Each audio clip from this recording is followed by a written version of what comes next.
on the scripture should be that I use scriptures first of all to change my life, to get right with God. And the more and more I get right with God, now things in my life will begin to manifest. But most of the time, are we interested in getting ourselves changed? Or are we just interested in getting others changed and situation change? The prodigal son, okay, he went through a mess. He was seeking help everywhere. Did he get help? Thank God he did not get help. Because if he would have got help, he would have never come to his father's house. Praise God. He did not get help. So what did he do?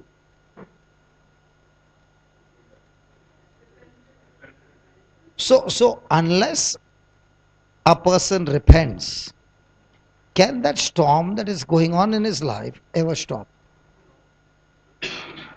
So repentance doesn't mean robbing or adultery or this.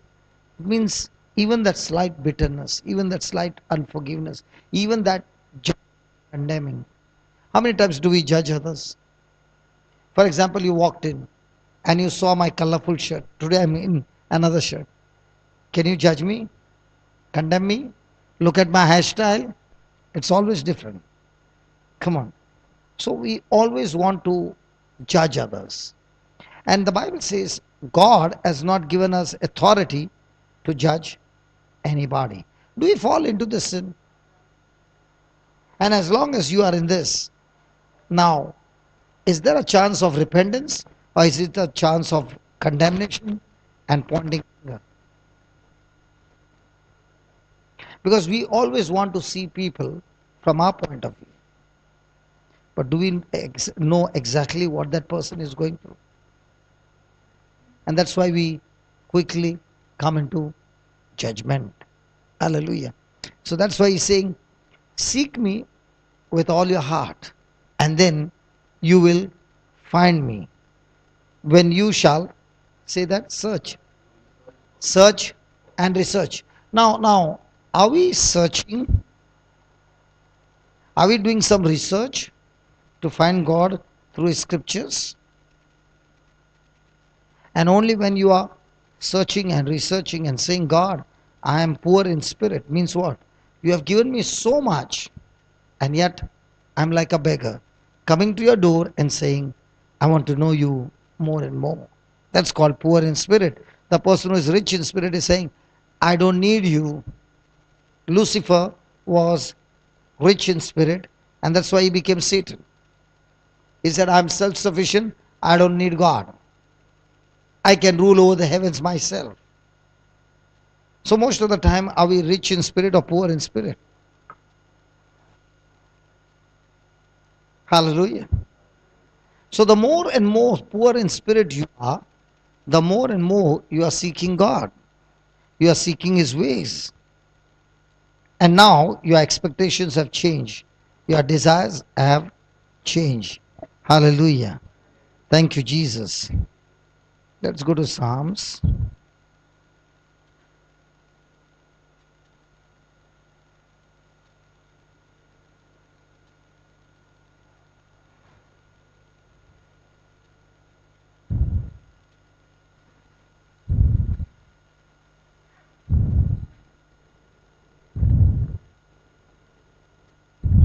Psalms 37, verse number 4.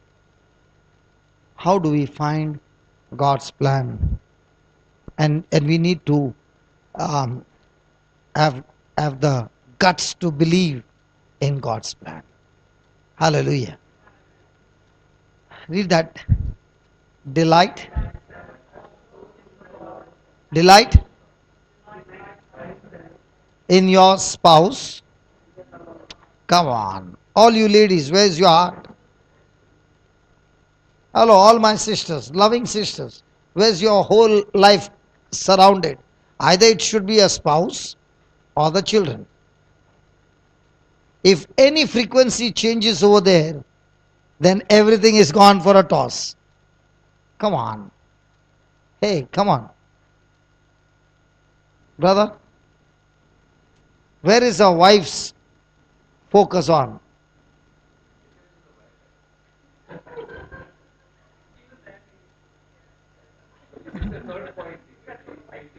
No, no, I'm asking you in front of her. That's my biggest mistake.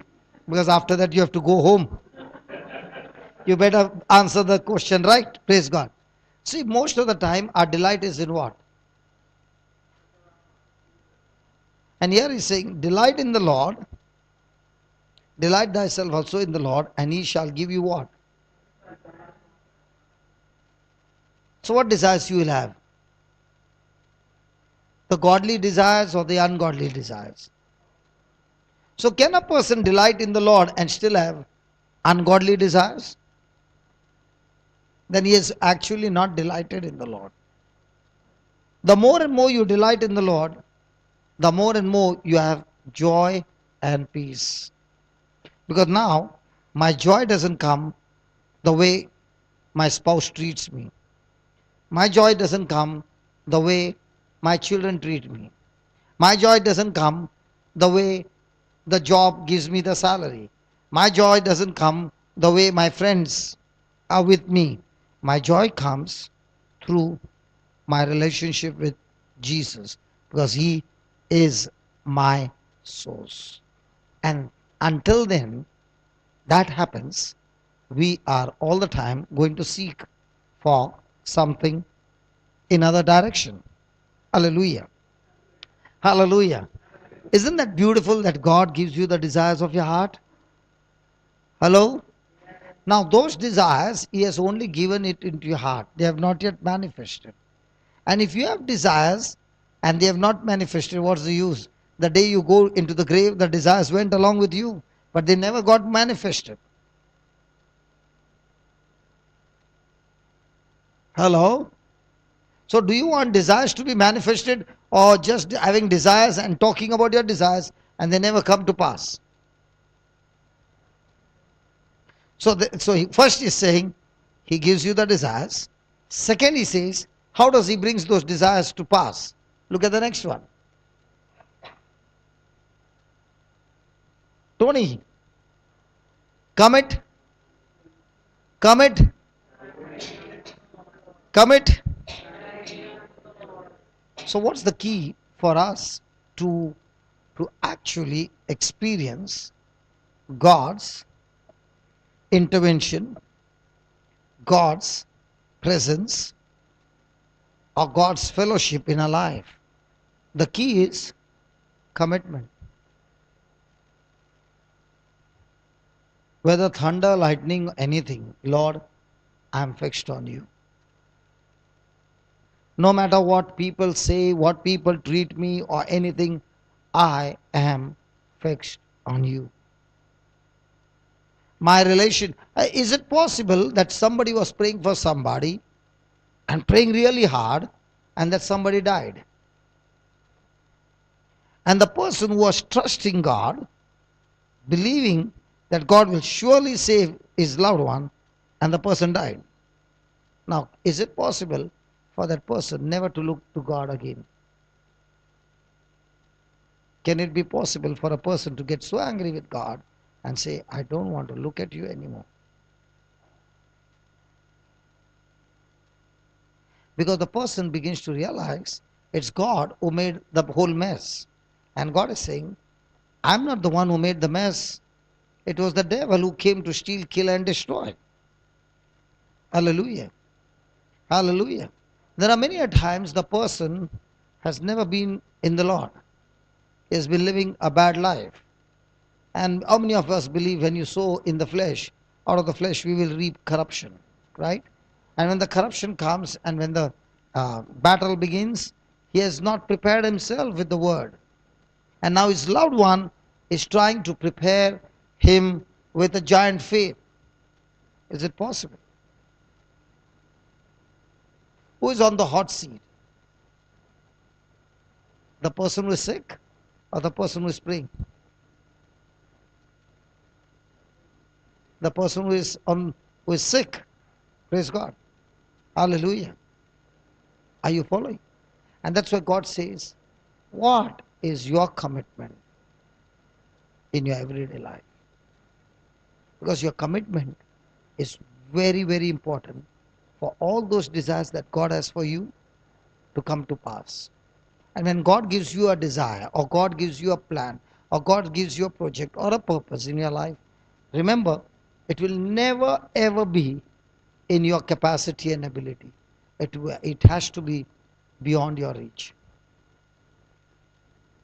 And when He gives you that, and you are committed to Him day and night, He says, trust also in Him, and commit yourself unto the Lord, and trust also in Him. What's trust? God, whether the results are in my favor or not, my relationship, my fellowship with you is going to be the same. And when that becomes your attitude, you are now actually believing in God, in His kindness, in His faithfulness, in His goodness. The Lord says, I will bring those desires to pass. Which one is better? That you are working hard to bring those desires into manifestation, or God brings it to manifestation? When God brings it to manifestation, you are not sweating. You are not stressed out. But you are putting your neck out and saying, this time, God, I want to see how are you going to make it. Because every time you are doing it in a supernatural way, because you are a master planner. Hallelujah. And I'm all excited this time. How are you going to do it? Praise God. Hallelujah. Thank you, Jesus. Praise the Lord. So, can you just write down some points? We must dare, we must dare, we must dare to believe God's plan.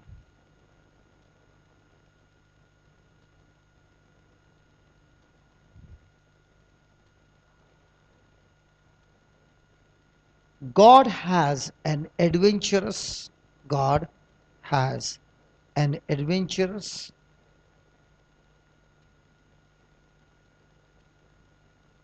overwhelming, God has an adventurous, overwhelming plan for every person, for every person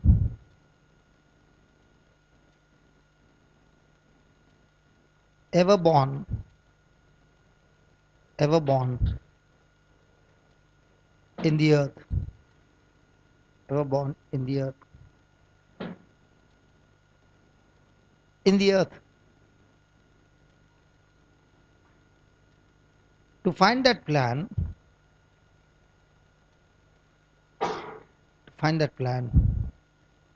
we must be born again. He must be born again. Praise God. What a beautiful teaching God is giving us. We were all feeling cold, isn't it? When we were just a few of us and both the AC were blasting. Right? After that, some more people came in. And still the AC was blasting. Then my brother Tony, the real wonderful man, he put both the AC off. Okay? Did it take much time to feel hot? In fact, you were just wondering, when is he going to put it on now? Did it happen? And especially now the back AC is on, this one is off. The ones who are complaining of feeling cold are now actually inside sweating. Why is the difference? If the AC had to be continuously on, would you ever feel sweating? In the same way, when your connection with God is continuously on, no matter how many people enter the room, you are still comfortable. But the moment you switched off the AC and more people walked in, now what happened? Each one releasing their heat. How much time did it take for you to feel hot? Now forget about the AC. You are even saying, God, even if the fan works, I will be comfortable. No, no, let it be all this way. It's good. I don't know. Tony, this AC is where? It's on the remote.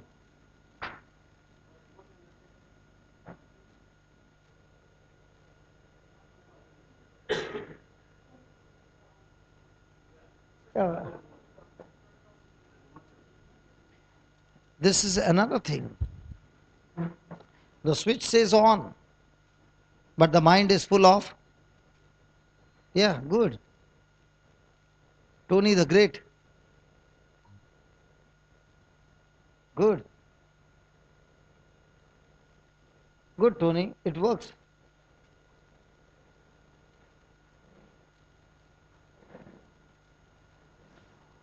What if we would have been only watching that switch and saying it's on? Would the temperature change? Thank you so much. And please don't feel guilty for getting in late. I understand each one is working, and after your whole day job, you still make it. Praise God. And praise God. So I do appreciate, so don't feel any kind of guilt to walk into the class. Praise God. Now, my question to you is, the switch was on, but the on top the AC was off. Now, did Tony go and touch it, or did he do it with the remote? So can we also do it with a remote called faith? So when you have got a remote called unbelief, what did you do? When you have got when you have fear, I learned something very powerful about fear. Can we just get into that fear topic? A little on fear topic. Uh, Tony, just give me 2 Timothy 1:7.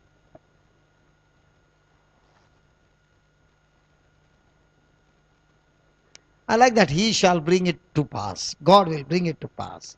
Hallelujah. Hallelujah. I want all of you to read this, please. For God has not given us the spirit of fear, but of power and of love and of a sound mind. Now, has He got a great plan for us? So, for that plan to go short circuit,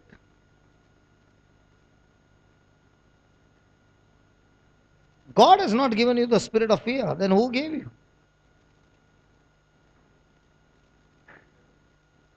Hello, who gave you? The evil one. Okay. And what has God given you? Read from here. Come on. At least read from here. Yeah. Fill in the blank. Three things God has given you. Come on, talk now.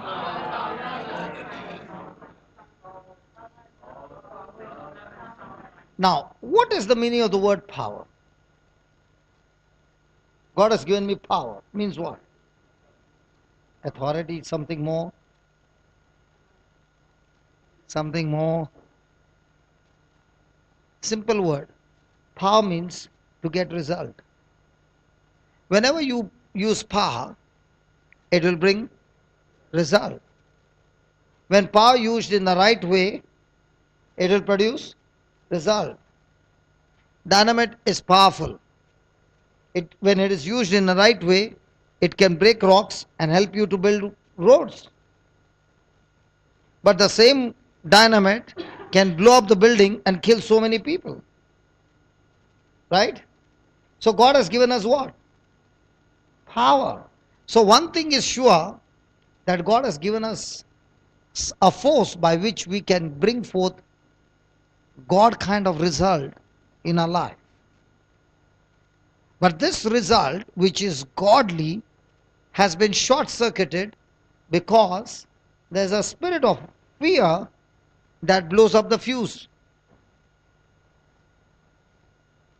Are you understanding? And then he says, He has given us power. He has given us what? Love. What love? The God kind of love, the agape love, the one-sided love, the unconditional love, quick to forgive, not to take account of the past. Okay? And now what's the meaning of the sound mind?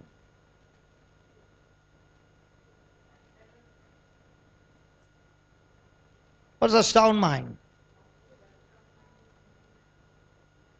Opposite to sound mind is unsound mind, which is mental. Okay? That's mine. That's mine. Just mute it, brother. What's a sound mind?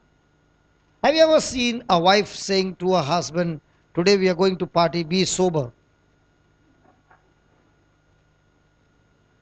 So what is a sound mind, sober mind? Okay. A sound mind is a mind that is stayed on God's word. So how do you know you have a spirit of fear? Somebody told me, I have no fear. I have no fear. Means, in other words, that person is saying, I have no feeling of fear. Okay? But when a person is having a thought which does not agree with God's word, the person has already got an unsound mind. So when the mind is unsound, the power of God which is in you does not work.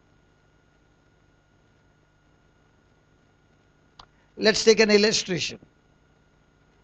God blessed Adam and Eve. He gave them everything. Their mind was absolutely sound because they believed everything that God said. Amen. Satan comes and speaks what? Words. To give them what? Change them from a sound mind to an unsound mind. So he speaks words which are contradicting to God's word. Now what happened? The moment he spoke that, they now feared that God on purpose has kept this tree away from them because Satan said, if you eat it, you will become like him. Are you following? So the moment a person is disagreeing to God's word, it's not based on your emotion. That unsound mind has activated the spirit of fear. And wherever the spirit of fear is, power doesn't work, love doesn't work, now only curse works and destruction works. So how will I gauge whether I'm having a spirit of fear or not? You must ask a simple question. Am I thinking based on God's word? Or am I thinking based on anything that is not God's word? So in a day, are we unsound, mental? Husband, she is acknowledging. So when you are in unsound mind, can the power work? But even though you are unsound and you renewed your mind, now you became sound? Yes. Now when you became sound, will the power work for you? Yeah. So what's the battle every day? The battle is just one thing. How much can I teach my mind to agree to God's word? So who is the person who is experiencing tremendous power of God manifesting in his life? Simple, one line, one word. His mind, his sound. Means what? No matter what happens, he agrees to God's word. So can a person be fasting and praying for 40 days, reading the Bible, but yet having an unsound mind? If I'm the devil and I know Sarita is about to get a big breakthrough, all I have to do is get Sarita into some bitterness. Now, is Sarita having a sound mind? No. So will the power of that promotion which was on the way come to manifestation? So how much does it take for the devil to stop you? Now when the spirit of fear got activated, let's see what were the consequences. Did Adam have any sickness or disease? Now what came? Sickness and disease came. Was he blessed? Yes. Now what came? Curse. Was he having the whole property of Garden of Eden? Yes. Now what did he become? He became a beggar. Was he to live forever? Yes. What came now? Death. What about his relationship with God? Got cut off. So, can an individual himself know whether I'm on the path of destruction or whether I'm on the path of prosperity. Based on what? Sound mind. So do you need somebody to give you some messages? Okay, somebody gave you a message and the prophecy was true. But if you got an unsound mind, will it happen? What about the Israelites? Did they have a land flowing with milk and honey? Yeah. Were they supposed to inherit? Yeah. But did they have sound mind? No. Did they enter the promised land? The same thing God is saying for all of us seated here, that He has a great plan and a purpose in each one's life. But do we have a sound mind? For example, did He say, go and preach to all everyone? Hello? Are we doing that? So do we have a sound mind? You know why we are not doing? Because the first thing the devil is going to tell you, you must know the Bible cover to cover. Who told you? Just go and share what God has done in your life. If Matthew, Mark, Luke, and John could write their gospel, you can surely write your gospel. You can surely share your gospel. And when you share your gospel, praise God, it's going to affect everybody. Amen? Hallelujah. I don't know why people don't want to sit on the first row. You know why? Many of them say, when you go on the first row, he keeps asking question on the first row. So it's better to sit on the last row. So I have to change now, asking question on the last row. Hallelujah. Praise God. So now tell me, my friend, are we on God's plan most of the time or on the devil's plan? When we got born again, did God inject in us the power of God? Yes. Did He inject in us love? But are these two powerful forces in operation, inactive? In action. For them to be in action, what do I need? A sound mind. So do you understand how dangerous it is when a person's mind is not renewed? He can lose anything and everything that God has given you 100% because of his unsound mind. Praise God. Hallelujah. Hallelujah. So, for God's plan to come to pass, what's the key? Get your mind sound. There are many a times people will say, hey brother, can you pray for me? Okay, I'm ready to pray for you. I'm praying on something and you are believing something else. Does it work? So what's my job? My job is to make that person change from unsound mind to sound mind. And when you are in sound mind, praise God. And what's a sound mind? Simple. A sound mind is a person who teaches and tames his mind to agree to God's word. How many of you have ever had dogs in your house? A real dog, not a Chinese one. I'm not talking the Chinese one with the battery. He can bark, he can shake his tail. I'm not talking that one. The real, alive dog. God created, not man created. You had one. What about you? Yeah. You had 3 and 4. What about you? Sarita never had a dog at home. I'm talking about at home when she was small. Goa, no? And no dog in Goa? You had 2. Okay. Was the dog understanding English or Konkani? I'm asking. Konkani. Now, did you learn the dog's language or the dog learned your language? Or did you do wow, wow, wow? You taught him your language and he responded. Now who is smart, man or dog? Sarita, am I confusing you? Man is smart, but yet the dog's mind can be tamed. So if the dog's mind can be tamed, can't the man tame his mind? So what's my journey as a Christian? My journey as a Christian is not how much I prayed and how much I fasted and how much I did this and how much I did that. It's all about how much did I tame my mind today.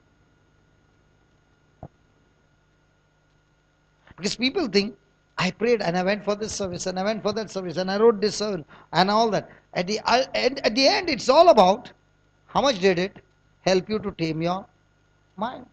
And the more and more you tame your mind quickly and get out of unsound and get into sound mind, now what happens? The power called the spirit of fear, which was working against you, now the power which is called the spirit of faith will work for you. Hallelujah.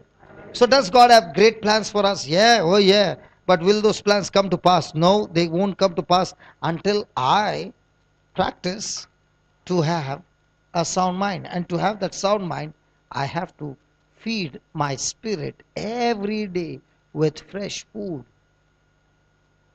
How many of you say, yesterday morning I had food, so next 5 days I will go without food for my body? And how many of us eat the same thing for 1 month? The same scriptures.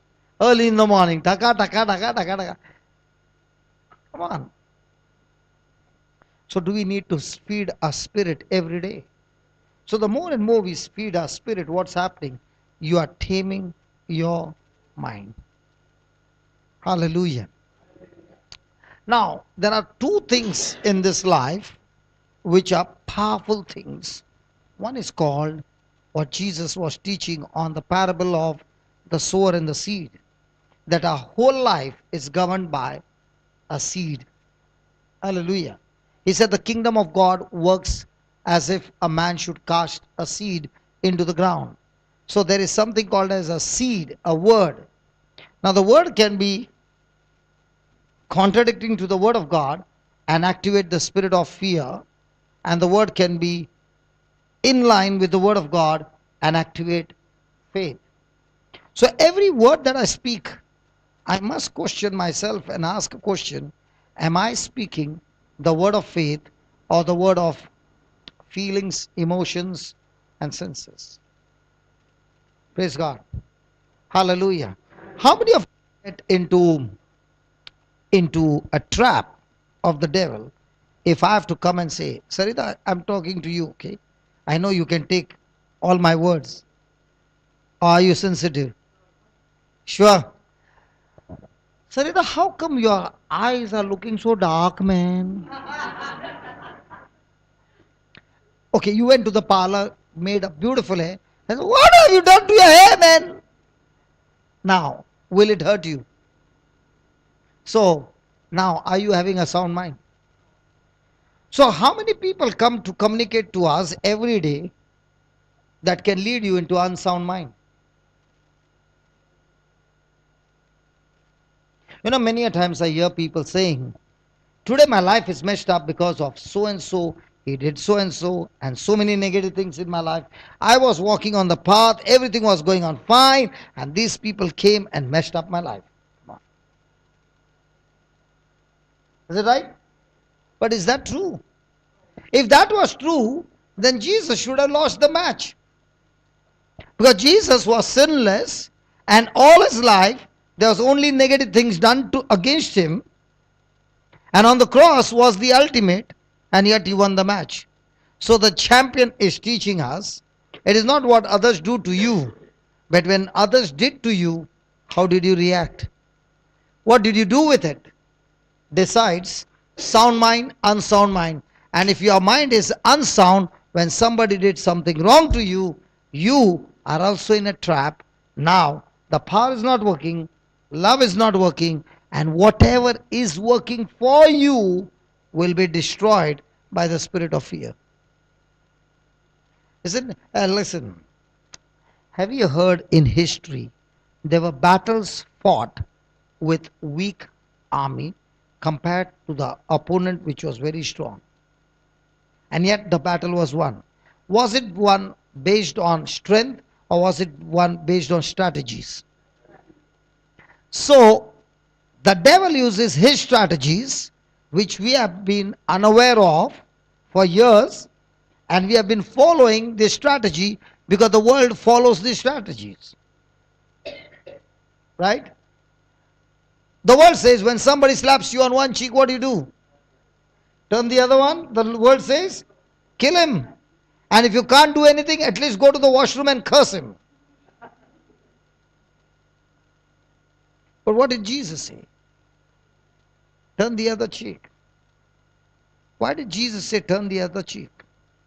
In other words, he's saying, you don't defend yourself, let God be your defender. Most of the time, who is our defender? I. And what is God saying? The day you make me your defender, then I can take over the battle. Hallelujah. So, when a person begins to understand and he follows God's word, now, has he got a sound mind? So, isn't it an opportunity when somebody comes against you? Isn't it an opportunity for us to practice what God is teaching us? And when we practice, is it not going to change our character? And because of the change of character, is it not going to bring us great reward? And great deeper relationship and fellowship with God? And you're going to say, oh God, there is a football match going on. I don't know the players, but any player you know? Huh? Who? The player. Ronaldo. Okay, Ronaldo. Now, is he different from others? Because of his skills, right? Our Christian life is nothing but learning Christian skills in this world and playing the match every day and getting the goals through by operating with a sound mind. Is Ronaldo paid the same with other players are paid? No? But they all play the same match, isn't it? 11 players running at the same time. He gets more paid? I'm asking you. He's getting paid beyond imagination. What about the other players saying? I'm also playing the same match, but your skill doesn't match. In the same way, in God's kingdom, it's your skill, Christian skills, that you grow every day that brings forth the manifestation. Don't say that I am coming to this Brother Vijay's ministry for the last 7 years, that's why I'm going to get the reward. No, never. It's not based on how many years you came. In fact, if you're coming for 7 years and the skills are not developed, you ate all the food for 7 years.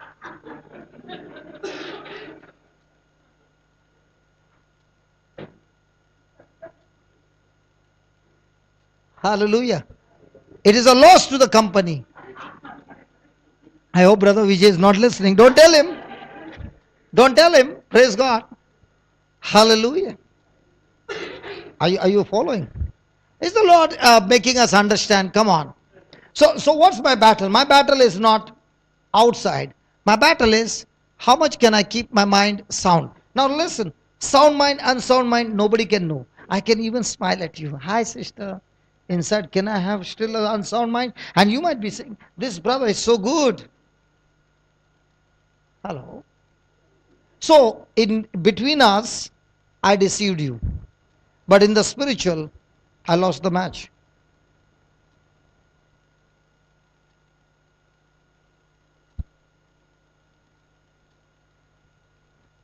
Is it right? So is God telling us that God's plan and purpose will be manifested based on what? Isn't it becoming easy now for us to understand, hey devil, now I know you are the hidden enemy who has been using somebody, but that somebody is not the real person. You are the one who has been making me, putting pressure on me to get into unsound mind. And if you sit with people with unsound mind, you'll end up having the same kind of mind. Not insecurity. All the lies, the deception, and the accusation. Praise God. Hey, listen, on Saturday in Dubai, please don't miss the class. It's going to be awesome. I'm all excited to go and preach on Saturday afternoon. That means you have never been to that class.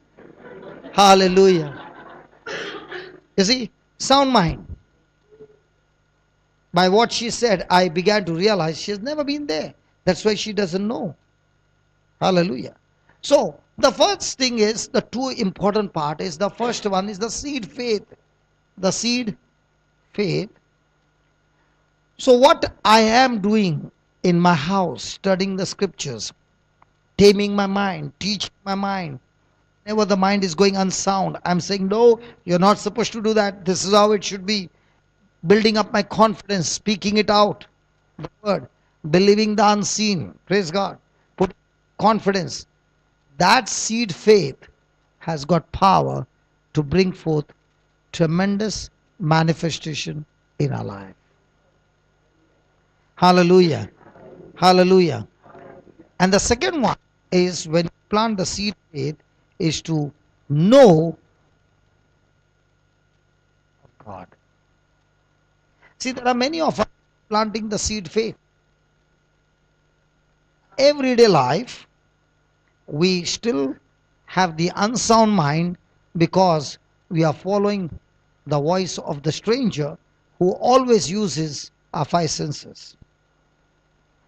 Whereas the good shepherd says, I'm not going to use your five senses, I'm going to use your spirit. And your spirit is always believing God's word. But if your spirit is not fed, then your spirit is weak and the soul or the mind is strong with all kinds of knowledge of the world. Hallelujah. So instead of now hearing and following the voice of the good shepherd, I'm hearing and following the voice of the stranger. See, in God's kingdom, it's not what you do in the natural. It's all about believing. And believing is what? Not the seen, but the unseen. So what's my Christian life? My Christian life is to teach my mind to learn to believe God's word, which speaks about things unseen. The seed faith. Jacqueline, you planted a seed faith in Brother Vijay's heart for me to come. Now that one seed faith has touched how many people? So can you understand, our seed faith is limitless? Please understand, the seed faith potential so powerful that it's unlimited. And this seed faith has to be planted. Now somebody may say, I'm not a preacher. Good, if you're not a preacher, doesn't matter. But can you go to a person's house, spend some time and say, come on, let's both listen to the teaching together. Now have you planted the seed faith? And might be you are feeding, say, 5 people. Who knows, those 5 people will be another soldiers who will rock the whole nation. But the question is, am I planting seed faith?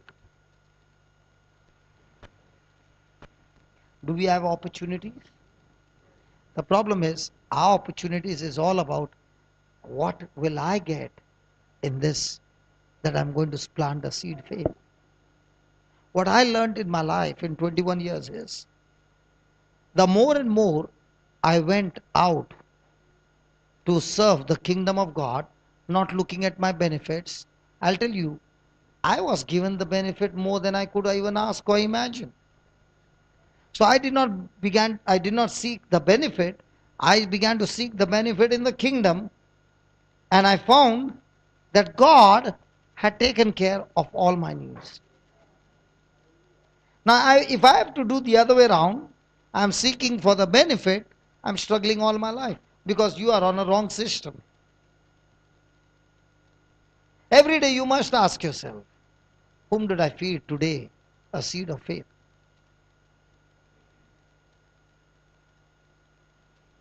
Hallelujah. So write down. There are two major things. There are two major things. One is the seed faith. One is the seed faith. And in bracket you can write the parable of the sower and the seed. That's my brother sitting last. That's your dad sitting at the last. Come here on the first bench. Come, come, come. I cannot see you on the last row. Come. Some students, you have to put them on the first row. And thank God he's come in his half pant. So it clearly proves that he has to sit on the first row. Praise God. Hallelujah. Thank you, Jesus. Now tell me honestly, how much should this brother get offended with me? Hey, how much should this brother get offended with me? You know what he's saying? You do what you want. I'm not coming for that. I'm coming for the juice. I take the juice, go back, practice for the whole month, and come back with results. Is it right, sweetheart?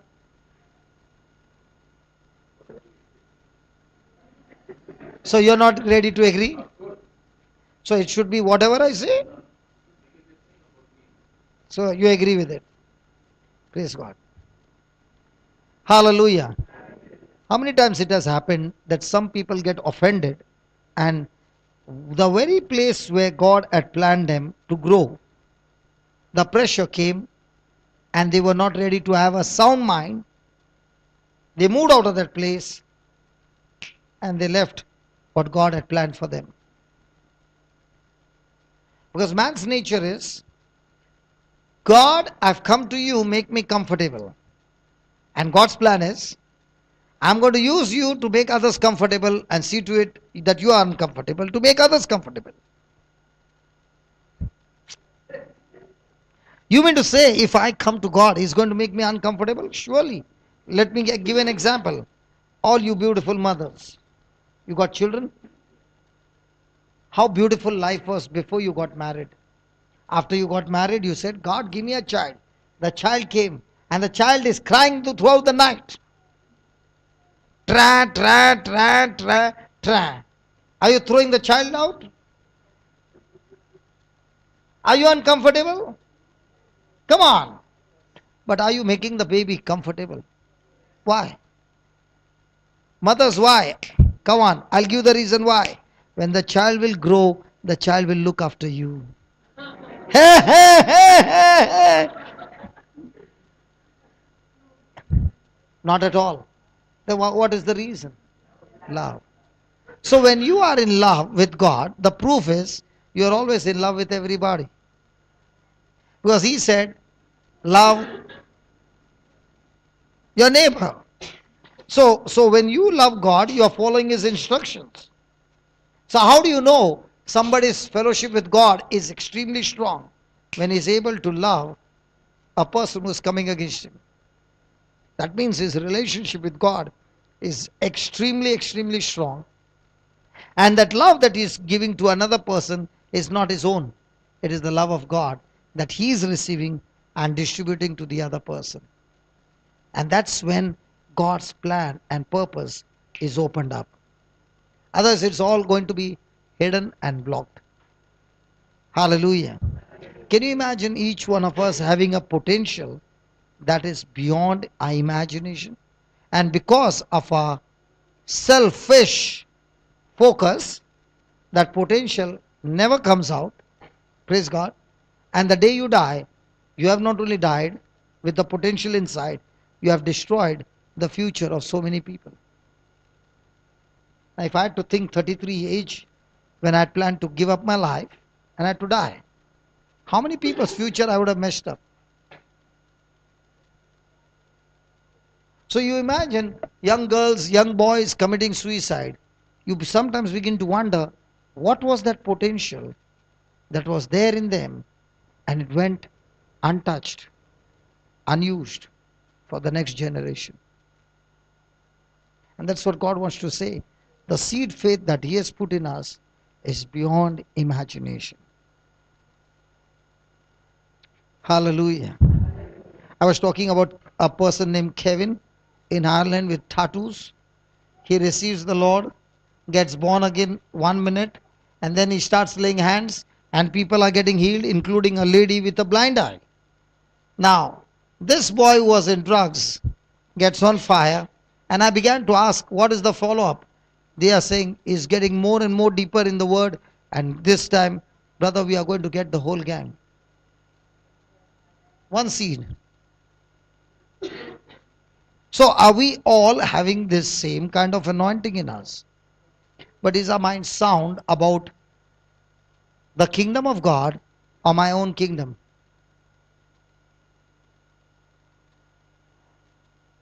Which kingdom are we seeking? Family kingdom or God's kingdom?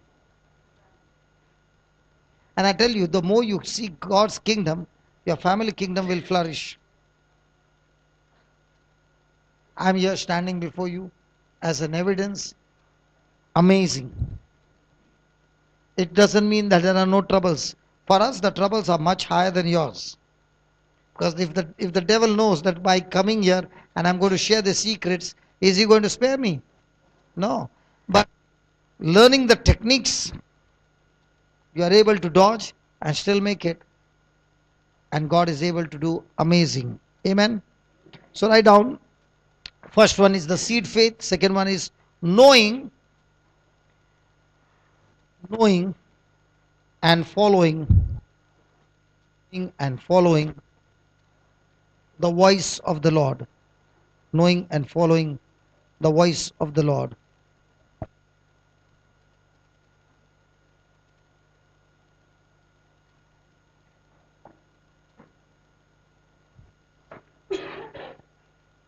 Hmm? Let's go to Ephesians 1, verse 3, 4, 5, 6. Ephesians 1, 3, 4, 5, 6.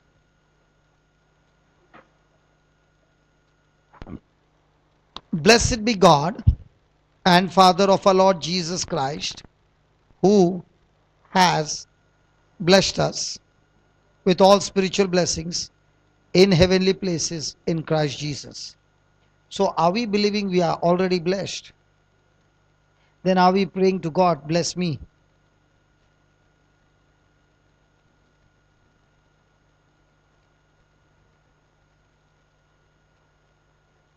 Hello? Now what is the seed faith saying? What is the seed saying? Being? See, there's a difference between being and being blessed. He has already blessed us. So that's what the seed is saying. What are we? Blessed. So it's sound mind.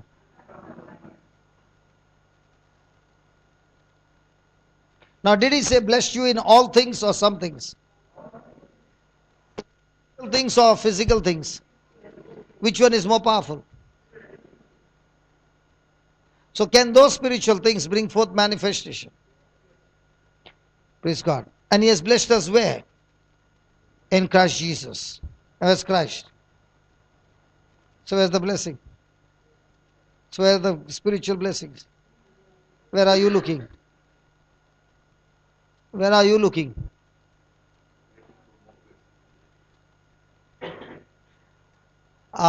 Waiting for more blessings. Let's say I gave you a gift and I gift wrapped it and you have kept it close to your room, but you never opened to see what it is. Will you know? So in the same way, the whole package is there. He doesn't need to give you more. It's all about learning how to use it. Okay, then, according he has four. Tony, give me four. According as he has chosen us in him. Has he chosen us? But do we live like he has chosen us?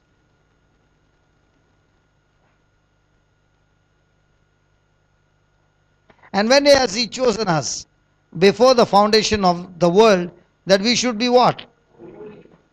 And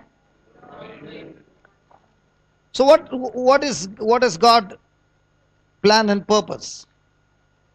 That we should be holy, we should be without blame before him in love. That is God's plan for us. What's our plan?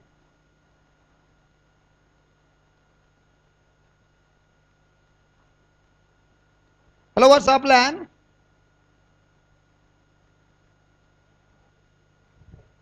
Huh? Dirham. Dirham is needed. But you know what? When you make this source, God as your source, the dirham will come. I was talking today to somebody and I said, the day I keep thinking about how to pay the salary, because there are many who are, wow. Hey, what did you do, man? Hey, Rohit, what did you do, man? There were two switches. One was the normal and another one was super bright. Praise God. So which one are we pressing? The normal. Now, did anybody know that there is a switch like that?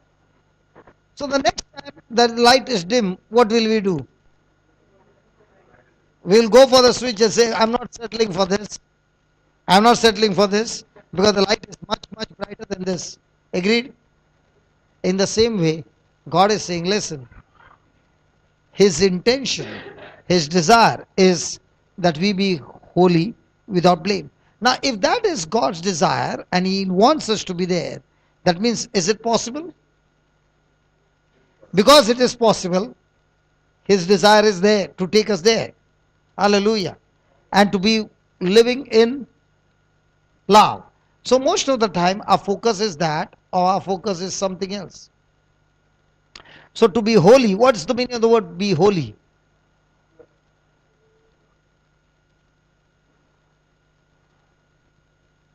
I did not expect that. What is holy? Holy is simple. A person is a doer of the word is holy. It's not you come, kneel down, prostrate, cry, cover your head, external. No. Holy simply means your conduct is based totally on God's word. Hallelujah. Then, having predestinate us unto the adoption of children by Jesus Christ to Himself. So, what was God's plan? To adopt us as what? Children. How many of us believe that He is the Father and we are the children? Hey, come on. If you really believe, how many of us ever were worried when we came from school that there would be no food today? I'm honestly saying to you, the company that I work, which is the ministry work, we don't have a sales division. We have only purchase division. And in this purchase division, there are many who are full timers in different states of India. Okay?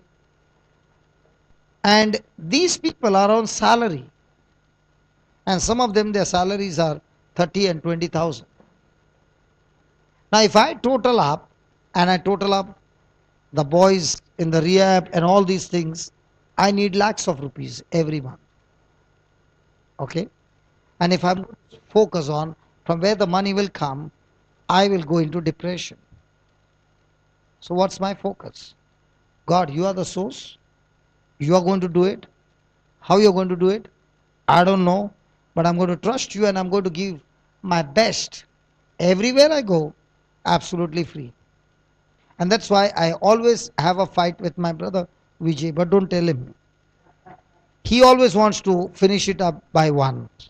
And I always say, brother, why one? At least once in a month you should take it up to evening.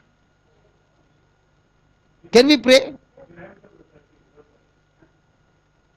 When did he come? So what did he say, brother? Praise God. Petition answered. Not many are happy with that. How many of you want up till the evening, after lunch also? That also 50-50. Okay, it doesn't matter whether you come or you don't come. I will be there. Brother Vijay will be there. I know one person, Tony will be there. What do you say, Tony? And listen, Tony, you have got a big potential that nobody has. Whatever is preached, you can send it across the world and everybody there can receive the word. Praise God. I understand You got one day to do all your purchasing for the week, but if possible, give that one day for the Lord and just see how things begin to change. It's only because, not because of things to change, but that's your love. I'll just give you an example. Today I'm here, tomorrow I'm there, Saturday I'm there, and I'll be running to the airport to take my flight. Always running with the bag. And when I'm there at the counter, okay, and then I take a flight. By the time I reach Bangalore, I'm not even going home, I'm preaching there. Evening I finish, night at 2 o'clock is my flight to Colombo. I finish in Colombo 3 days. Again night, I come at 3 o'clock. From 2:30 to 6:30, I'm sitting for my flight to next flight to Bangalore to Goa. I reach in Goa and I start a retreat there. Why is so much of commitment? Only for one reason. I love him. And for me, time is running out. And before the time runs out, I have to finish what he has assigned me for. I don't know about others, but I'm on a time bomb that before the bomb explodes, I have to finish and put the mines all around for the devil to blow up. So, when one Friday afternoon to evening, doesn't matter, brother Vijay, you and your family and me, we can still have a great class. Praise God. Hallelujah. Thank you, Jesus. Even God should say, no, today I'm busy. I've got a lot of petitions today, so let's talk about it next time. Okay, write down. When we get into the plan of God,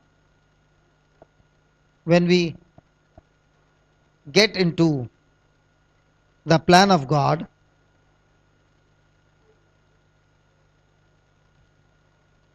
and follow it,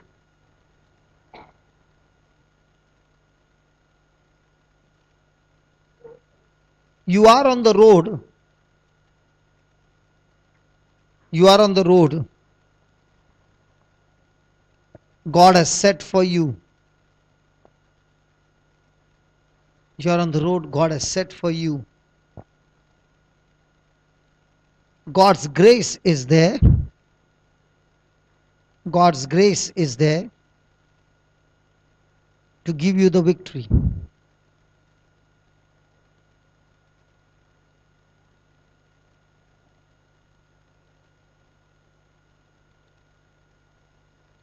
Hallelujah. Hallelujah. So, how does a person discover God's plan?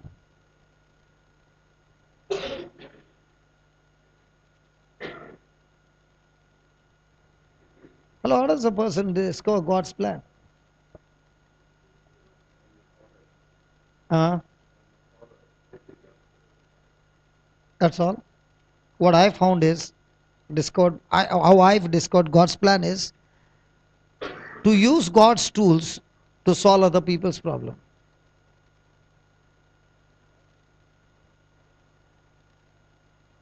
So if somebody has to ask me, what do you do every day? I use what God has given me the resources to solve their problem. And what I started in the gully, I did not even realize when it became so big. And still now I don't realize because I was not the one who did it. He is the one who is doing it.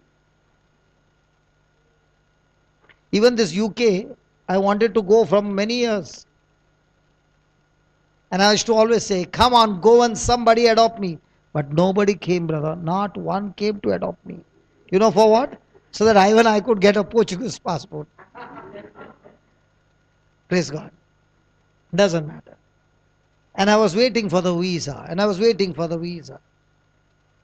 Till somebody came. And that somebody was in depression.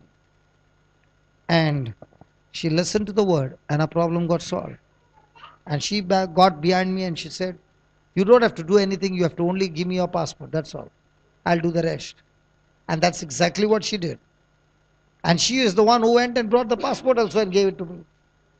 So I found that in everybody's life, if I've gone to Ireland, also there also, I solved that brother's problem, who had a problem in his back, and he became such a blessing that I could go to Ireland. When I see everybody who has come into my life and the expansion took place, it was only when their problems were solved. And when their problems were solved, it did not look like it was such a big seed. Hey, Jackie, has your problem ever got solved? Yes.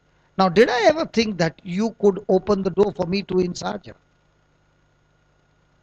I did not know, Brother Vijay. But every day, when you use your resources to solve other people's problem using spiritual things, you will begin to discover. You don't choose. See, what happens in people's life is we want to choose the plan. When a person is choosing the plan, he will always choose the best, the easiest one. And God might be having something else. So that's why in God's kingdom you don't choose. Moses never chose. Joseph never chose. David never chose. They discovered. Are you following? And how did they discover? They discovered first by seeking God, and two, in their relationship with one another.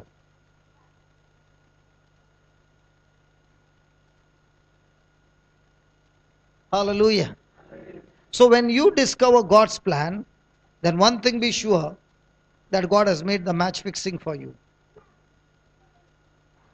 You know what's called a match fixing? You are surely to win. But if you are running on your race or your plan, then it's frustration. I always say to myself, the day I think the ministry belongs to me, I'll be sweating.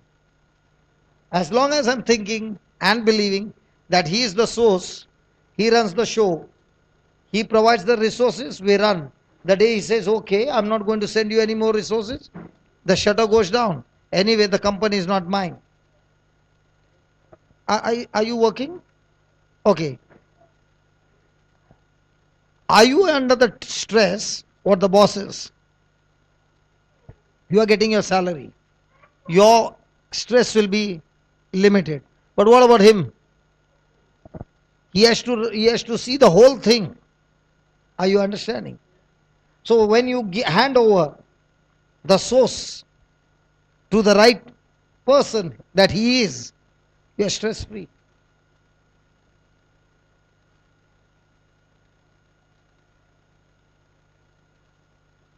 And that relationship of being stress free is what brings the manifestation. Because now you're saying, God, I cannot do it. I need your grace. Honestly speaking, brother, मैं geography में कभी पढ़ता नहीं था school में. I never wanted to learn. Now when you am saying UK, अभी UK किधर है वो भी नहीं मालूम मैप में.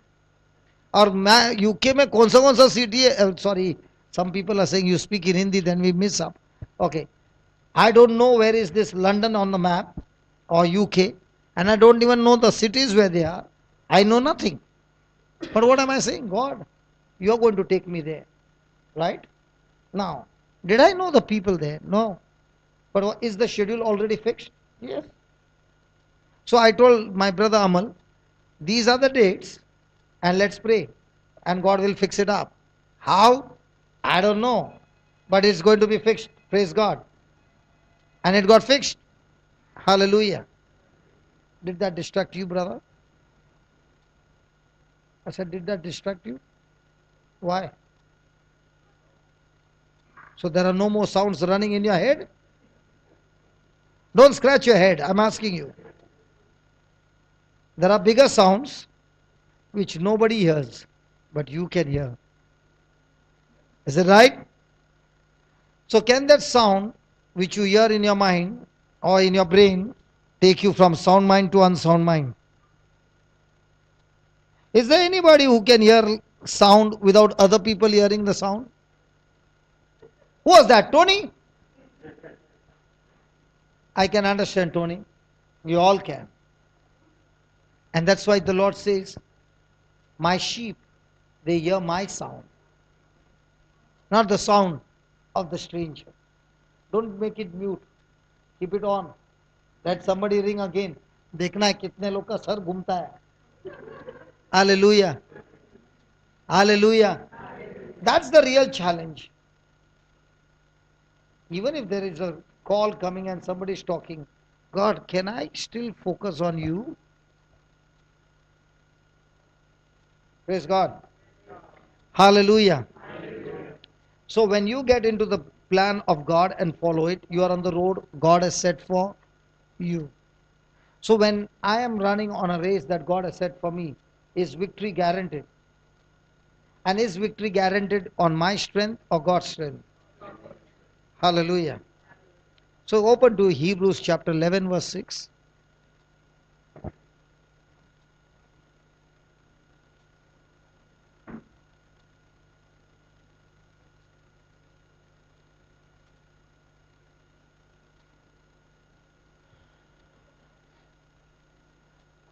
Please read it. Hey, 6, brother Tony. Let's pray for brother Tony. But without, I understand, Tony, you want me to teach them on faith.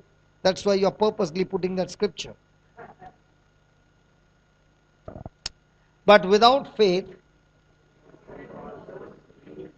so what pleases God? So what is faith? Believing in the seen or the unseen? And most of us are what? Isn't it a challenge every day? Come on. Isn't it a challenge every day? And all that the devil wants to do is play on our mind to get us on scene. Has anybody ever got stressed out? What was there? Seen or unseen? Has anybody ever got hurt? What was that? Seen or unseen? Anybody got bitter? Seen or unseen? Offended? Unforgiveness? Jealousy? Envy? Anything else? Pride? Oh, all that is on what? Seen. And God says, if I've got all those things inside of me, and I come with candles and garlands and all those things, He's saying, I don't need any of those things. I need only one thing. I need your agreement of believing what I said to you. And that is what pleases me. It does not please God how many hours you pray. It pleases God how much do you trust Him. How much can you walk with Him? How much can you believe in Him? Hallelujah. I'll give you one incident that happened. We were about a few lakhs minus, and the money was not there. And that time St. Francis Xavier's exposition had started in Goa. And our house can take even 700 to 800 people can stay. Okay? So we opened the doors for people to come and stay with us for 3 days only. Okay? Food and everything provided free, but not more than 3 days. Okay? So people came from different states and stayed there. While going, they wanted to give us money. And if we take that money, it surely says, for the service you gave, we want to pay you back. So we were not taking the money. And the amount went to 20 lakhs. Okay? So the expenses increased. And it was in the month of December, Christmas time. I was at home and I just asked, has any money come in? And the person in charge said, the money has not come in, but with the proposal that you put, the expenses have increased. The suppliers are calling, and it is good for you, brother. Nobody has your number, they all have our number. Okay. So I said, okay, can you tell me one thing? When these people are going back home, are they going empty or are we giving them lunch pack or a dinner pack? There was silence on the phone. And then I said, asked him again. And he said, brother, have you gone crazy? 3 days we fed them. Now, while going also on the way, you are supposed to give them. I said, yes. And then I began to cry and I said, listen, the whole elephant we have sowed, the tail is remaining. And that tail, if we are not cheerful, it will not happen. Can you just trust God and say, God, it's minus, and now we are also going to give cheerfully, but cheerfully, the lunch pack or the dinner pack? And I began to cry and I said, if you do that, we will see the glory of God. So with lot of say unbelief, he carried out the instruction. And I said, God, I trust you. I trust your word and I know you are a faithful God. Hallelujah. Hallelujah. A person came in a slipper, shirt out, and said, this is my testimony. I have written my testimony, how the CD has helped me and how my life has changed, how God has brought me out of sinful life. My whole family has changed. And God has been telling me again and again to give you all 10 lakhs. I said, are you a businessman? He said, no, I work on a salary. So I said, how can you give 10 lakhs? He said, the kind of blessings that I have received, the family that has changed, this 10 lakhs is nothing. We made a prayer, praise God, 10 lakhs came. And in the same month, by the time it got over, all the 20 lakhs were paid supernaturally. So what I'm trying to say is, only faith pleases him. Now I'll ask you a question. In a general, when you allow 100, people to come and stay in your house and you feed them for 3 days, breakfast, lunch they're out there, but dinner, evening snacks, praise God. Some of them were for lunch, everybody. Okay. Is it going to increase the expenses? So aren't you going to go into more minus? But God doesn't say that. God says it's going to multiply.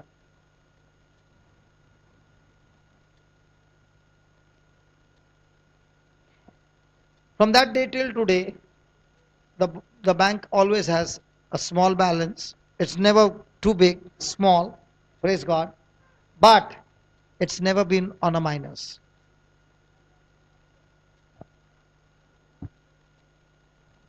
And that's the challenge. That God, you are the source, and we are believing in your word. Hallelujah. Thank you, Jesus. So without faith it is impossible to please him, for he that cometh to God must believe that he is. Say that he is. He did not say he will be. He did not say he was. He is. So if you are looking for healer, where is the healer? He is the healer. He is your deliverer. He is your provider. He is your protector. He is the one who anoints you. He is the one who forgives you. Anything that you want to see, he is. Whatever you're going through, any situation, he is. He did not say he will be. He is now, now. Hallelujah. And not only he should believe that he is, and that he is a rewarder of them that diligently seek him. So are we seeking him or his blessings?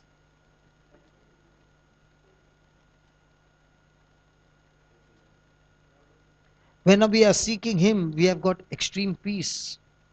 When we are seeking his blessings, we have got frustration, because blessings, if they don't show up, then we begin to doubt his own identity.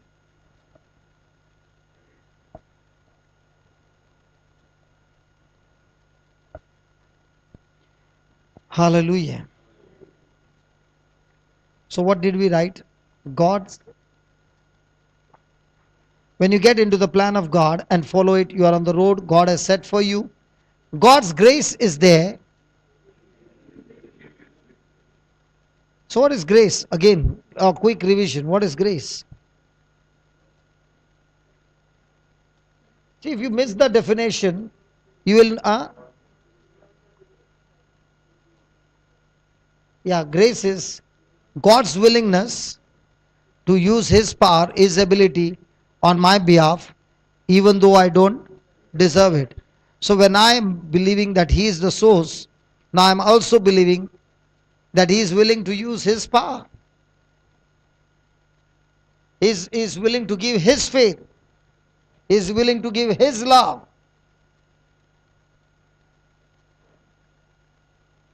See, what is the devil going to say? The devil is going to say, God is punishing you. God is angry with you. It is God who is doing all this mess in your life.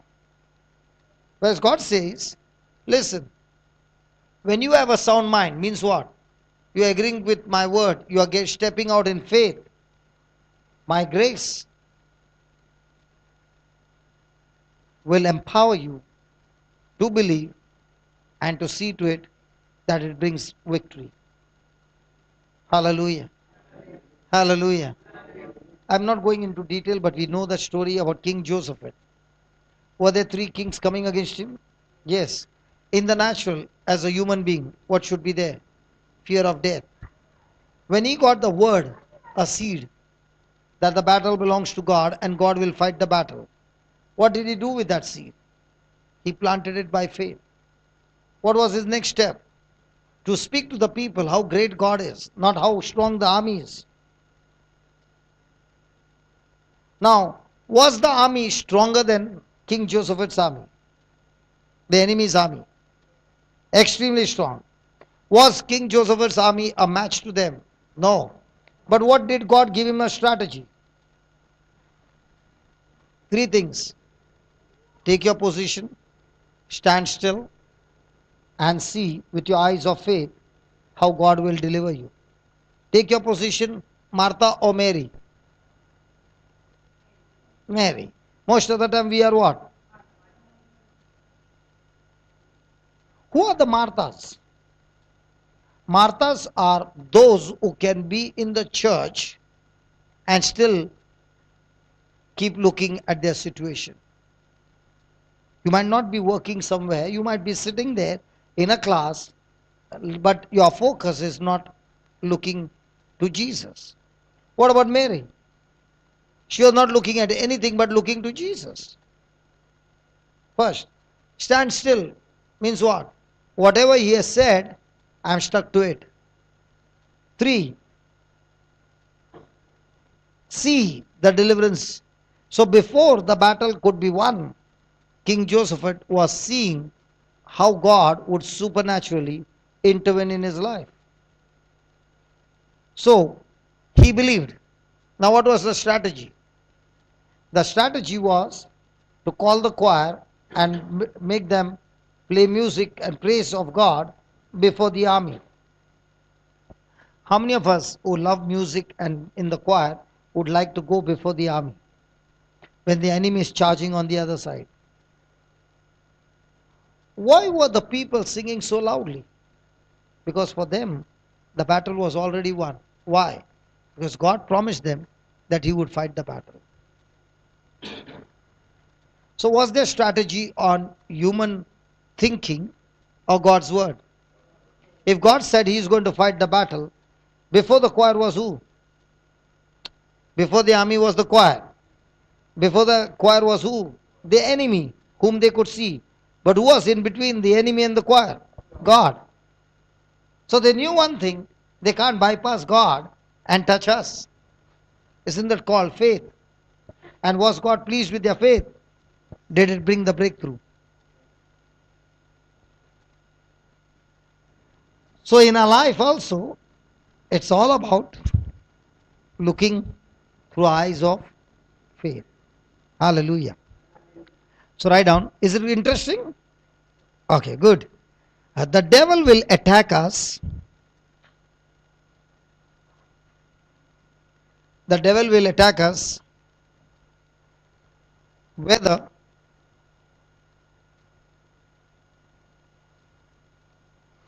the devil will attack us, we are whether we are in the will of God, whether we are in the will of God or out of the will of God, or out of the will of God. So is there anybody here who is immune to attacks? Hello? Is there anybody here who is immune to devil's attacks? No. It will come. Surely it will come. But just because it came doesn't mean the devil will have the victory. Amen? Amen? But once you know that you are in the will of God, how do I know what is the will of God?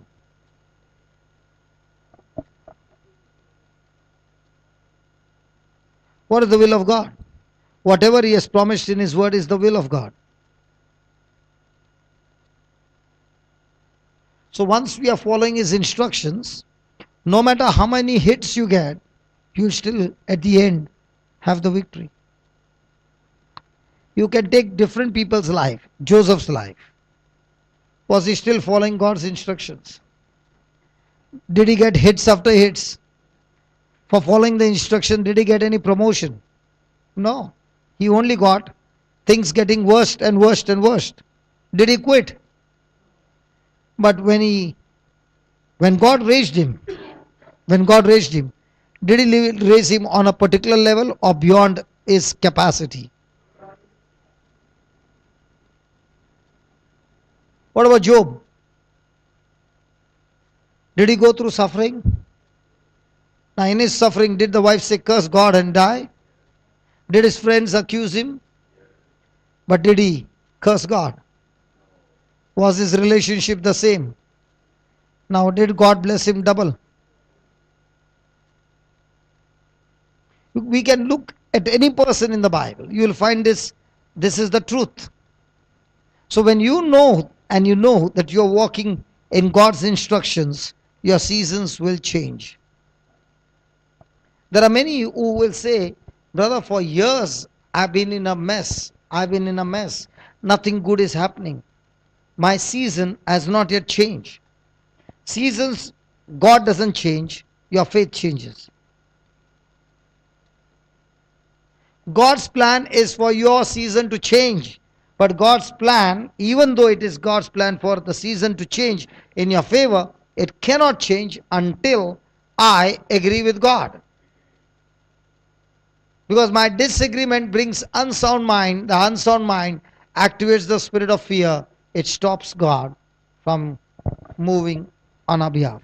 Amen. Hallelujah. So what's the battle? For God's plan to be fulfilled. Sound mind.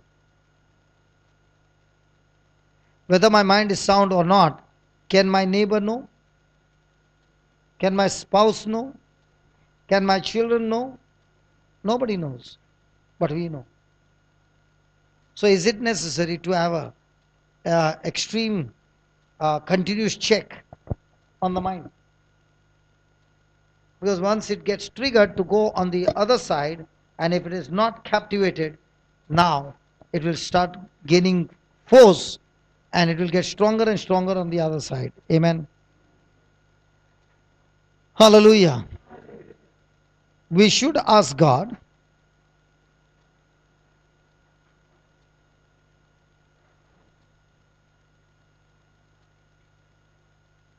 how to hear His voice. We should ask God how to hear His voice. Then think about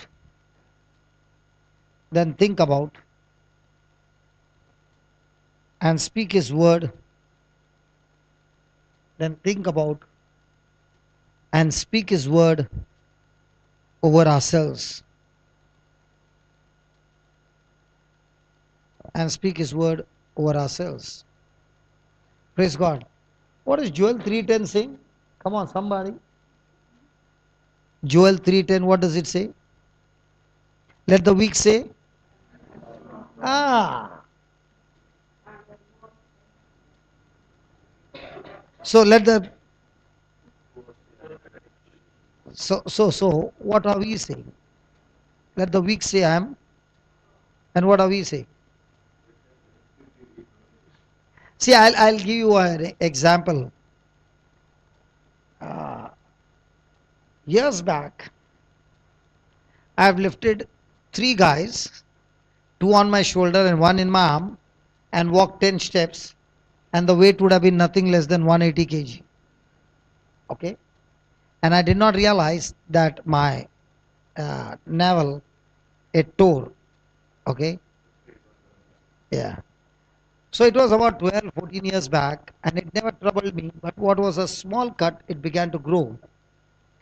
It never ever troubled me, not even once. But a brother from Dubai, he works in a hospital. He said, come on. He was the one who helped me during the malaria time. So he said, come with me and let's have just a checkup. They checked and they said, there's nothing wrong, nothing major, nothing serious. But then he said, you're on a time bomb. When those intestine come out and when you're sleeping, they go back. While going back, if it twists or it gets squeezed, then it's unbearable pain. And if you don't get the treatment, it can be dangerous. Then this brother said to me, brother, you go to Africa and let's say you got this. Do you think the place where you are going, there are hospitals? I said, no. Two, you went to UK and you got it. You got the treatment. And the bill came in euro. By the time you convert in rupees. Are you following? It's a minor operation. Why don't you do it? So I said, okay. So I went, got myself operated, and my desire is, God, get me out of this hospital, because after 4 days is a retreat. Okay? So wife and I in the hospital, the doctor does the dressing, and I say, I'm taking a flight to Goa, you go back home. So she goes home, I go to the Goa, and the next morning is the retreat, and we start in the morning, and I find myself, I cannot speak loudly. For the first time I realized, when you speak, the effect is on the navel. I never knew that. But now, I can feel the pain. And in between, I'm coughing. And this happened in the hospital. Okay, I was coughing. And I was in pain, and my wife said, listen, you men, do you know how we bring children into this world? And you got a small cut, and you can feel the pain. You do not understand what pain we go through to bring the baby. And for you, you can lie down. We get the baby, and then we keep the baby on the same stomach and feed the baby. Is it right? Hey, I just want to fold my hands and say to all my sisters and mothers, thank you so much. Without you saying yes, we wouldn't have come into this world. Thank you very much. Hallelujah. Hallelujah. So, the first day I was coughing and pain and all. Now, what was the reason why I left the hospital and went there to preach?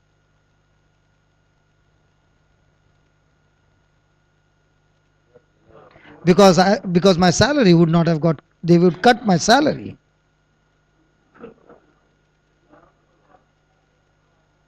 Aha, there's something else. Come on, will. Is the Bible saying by his wounds I'm healed? Right? Now the challenge is, I can feel the pain. I can barely walk. You should see that on the 7th of June. You should see those videos. My sound is not coming out. Okay? I can feel the pain. I can feel all those things. But I'm telling my mind again and again, listen mind, by stripes I am healed. And because I believe, on the 7th we closed down at 11:30. So somebody said, brother, you are going through this pain, so let's wind up at 9. I said, if that's what you believe, I'm not ready to believe that I got sickness. I believe I'm healed. And because I believe I'm healed, I'm going to fight it. Next day morning when I get up, I find in my sleep God has operated me. The next day you see me on the 8th morning. I'm screaming, I'm jumping, I'm dancing, I'm doing everything. Everything gone in that night. Now, what was the fight? The fight was, did I teach my mind to believe what God's word said? And what happened on the second day was, I wanted to go to the toilet. I told my wife to pull me out. Can't get up. So she's pulling me up, praise God. And I'm only 95, praise God. And she's finding it difficult to pull me out. Hallelujah. And she managed to pull me out. And I went to the toilet and I came back. And I was listening to a wonderful teaching. And I did not realize I was standing. I was so engrossed in that I started walking. And it was a 45 minutes teaching going on. And I kept walking and walking and walking. And then she started saying, you always overdo things. So when the doctor came, I was lying down on the bed. And he said, hey, listen, man, you can't lie down on the bed. You have to stand and you have to walk. And my wife said, what walk? He was walking for 45 minutes. He said, keep walking. It's good for you. You will get healed quickly. Now, was the pain there the second day? Oh, yeah. But was my mind on the pain or on the teaching? So as long as my mind was on the teaching, was I able to overcome it? In the same way, the Lord is saying, the devil is going to come and throw a lot of things against us. But are we going to still fight and keep our mind tamed on the word of God? Hallelujah. Hallelujah. So, did I speak his word over my life? So, how do you use the word? When you are going through a situation, you open a mouth, you believe the word, you speak the word over your life, and be confident that his word never comes back empty. It shall accomplish the purpose for which it has been sent forth. Amen. So write down,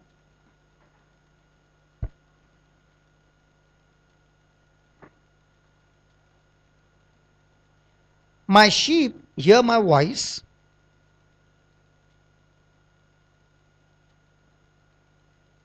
my sheep hear my voice,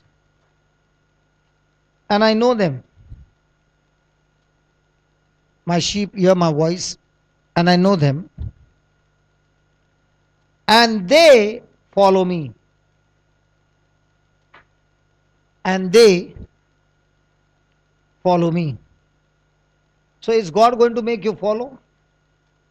Is Jesus going to make you follow? Hey, is Jesus going to make you follow? No. He's going to give you love. He's going to give you instructions. He's going to give you faith. He's going to give you everything you want. But he'll never force you. Hallelujah. So every day we should pray, God, I am your sheep and I hear your voice. Help me, Lord, to recognize your voice and the voice of the stranger. Teach me how to discern and follow you. Lord, you have given me the freedom of choice. Somebody came and did something wrong to me. My natural instinct or my nature or my character or my habit is that I get offended, I get bitter. But now, Lord, teach me to follow you, to forgive, to love, to bless. Hallelujah. And when we follow the Good Shepherd, is he promising us that he will lead us to green pastures? So have you been following the Good Shepherd when the pressure is on? Or have we been following the stranger, his lies, his deception, his accusation?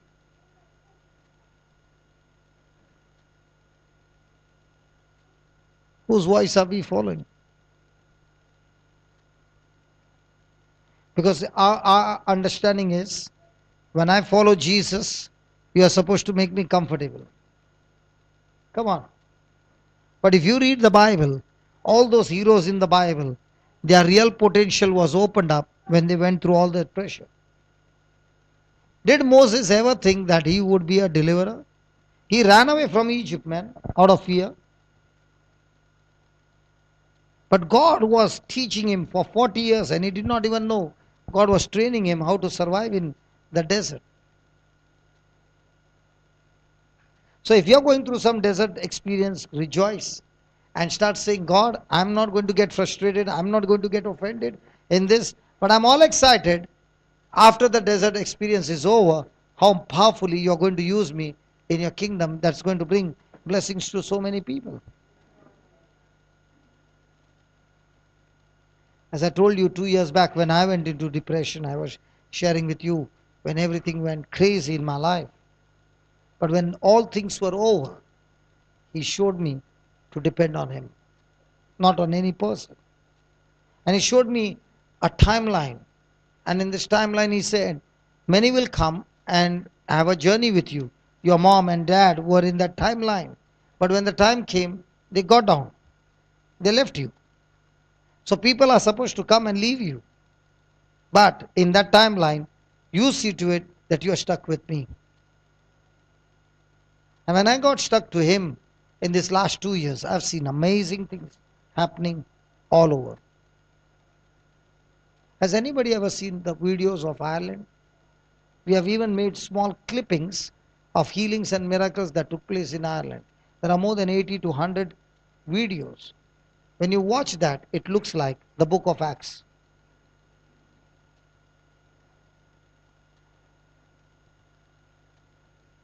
And that's what God is saying to us. Let's trust him. Let's make him the source. Hallelujah. So write down in capital letters, if I'm living by faith, if I'm living by faith, then God gives me his grace.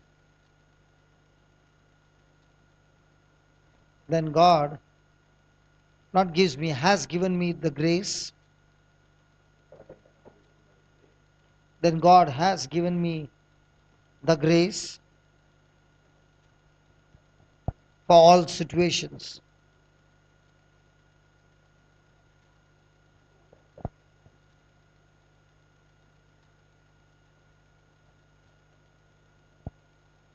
Let's go to Ephesians 3:20. Hey, look at the last line. One by 20. Let the weak say. Do we do that?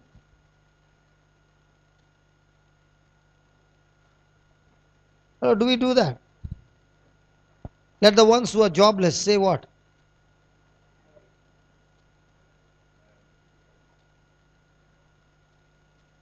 I'm blessed with a good job. And not only say,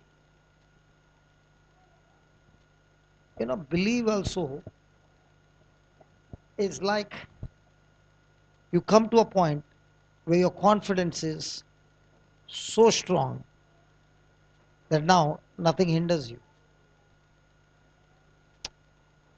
Last year, I was for a long time in Goa. And every day at breakfast table there used to be mangoes, like Alfonso. So I began to ask, who is blessing us with these mangoes every day? And are we going to the market and buying mangoes, and you're buying mangoes for me? Because for me, the expenses are, I'm always alert on expenses. And I said, why are we buying the mangoes? And they said, we are not buying the mangoes. The mangoes are from our tree. I said, so many? They said, this is just a small pinch. We distributed so many to so many people. And I said, what variety is that? They said, now what did I do? Once I got the taste of it, I said, let's go to the agriculture department and pick up 75 plants and plant it. Because do we have the land? Yes. Come on. But now when I planted, did I get the fruit this year? Hey, did I get the fruit this year? What about the next year? So will I uproot the tree? Why not? The tree has to mature. Hello, the tree has to. So how does your faith get matured? Hearing and hearing the word of God is just the planting of the plant. That's faith. How does your faith get matured? How does the faith get matured? Yeah, brother Richard, you are saying. Okay, practicing is there, but something more. Come on. Huh? No. No. Come on, you missed it. Okay, I'll give a clue. Who is the twin brother of faith? Hello, who's the twin brother of faith? No. No. Who is the twin brother of faith? Okay, who's the twin brother of joy? Wherever there is joy, there is peace. So peace is the twin brother of joy. So who's the twin brother of faith? Patience.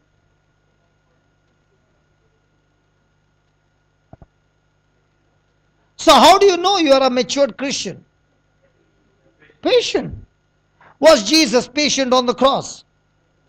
Was he enduring? Was he persevering? Did he give up? Did he get the fruit? So who is the twin brother of faith? It's easy to say, thank you Lord, I got a job. Faith seed. After that comes people asking you. I'll give you an example. There was this pastor, young pastor, whom the Lord had begun to teach him about imagination on the word. He came from a very poor church, poor people, and one day he planted the seed faith and he said, God has blessed me with a bicycle, he has blessed me with a table, and he has blessed me with a chair. For him, it was an expensive something beyond his capacity. And he announced in the church that God has blessed me with these three things. Now, everybody clapped their hands, but the youngsters are not like the elders. They want to see if this fellow has got a bicycle, why is he coming walking? Come on, if God has blessed you with a bicycle here, you will come on a bicycle, no? Why are you coming walking? So they all decided, let's catch hold of him. And they said, Pastor, we would like to see your bicycle. So now he said, God, I'm in a fix. You said that you plant the seed faith. Mark 11:24. First believe that you have received it and you shall have it. First you believe it. So he said, Lord, I planted the seed faith and now I believed it, I said it, now I'm in a fix. What do I do? And he told the youth, come on, let's go. So he took them walking home and he began to open the lock. Praise God. All the youth are excited to see his bicycle, his chair and a table. And the pastor is saying, thank you Lord, thank you Jesus, thank you Jesus. When he opens the door, praise God. When he opens the door, can you believe the youth saw that there was nothing? Can you believe that? And the pastor also saw there's nothing in the room, an empty room. So they began to say, Pastor, you are a liar. So the pastor at that moment received the grace of God and the wisdom of God and said, go and ask your mother. When you were in your mother's womb, were you still a person or not a person? Were you a thing and then you became a person after 9 months? Or were you there alive as a person? I'm asking you, all you mamas, did you have a baby in your womb? So now the baby in your womb was a thing or a real person child? Now, did the mother see the baby? But did she believe the child is there? Did she believe this child will have two eyes, nose, mouth, hands, legs, everything? But could she see? Could she go and tell the doctor in 2 months, I want my baby out now? Would it work good for the baby? Did she have to wait for 9 months? When the process was over and the fruit was ripe, ripe, was the taste good? If the fruit is plucked before it is matured, will the fruit be good? Oh, talk to me, man, come on. So he said to the youth, just as you were in your mother's womb and nobody saw it, but the mama knew that he is there, and after 9 months I'll have the baby, in the same way I have the bicycle, the chair, and the table in my spiritual womb, and I'm pregnant. I'm confident. Hello, I'm confident. So, what was the talk in the church? Our pastor has got pregnant. And it was such a talk in the whole village that everybody, when he would pass, they would say, hi, how's the baby? And he would say, the baby is growing. Never got offended because he knew what God said. He believed. And after a month or so, he got exactly what he had asked God for manifested. I had heard this testimony many years back, might be 20 years or 19 years, and I did the same, and that's how the center came. That's why I always say, I'm pregnant. I'm pregnant. I'm pregnant. I look like. Praise God. Hallelujah. And that pregnancy has brought forth all these things.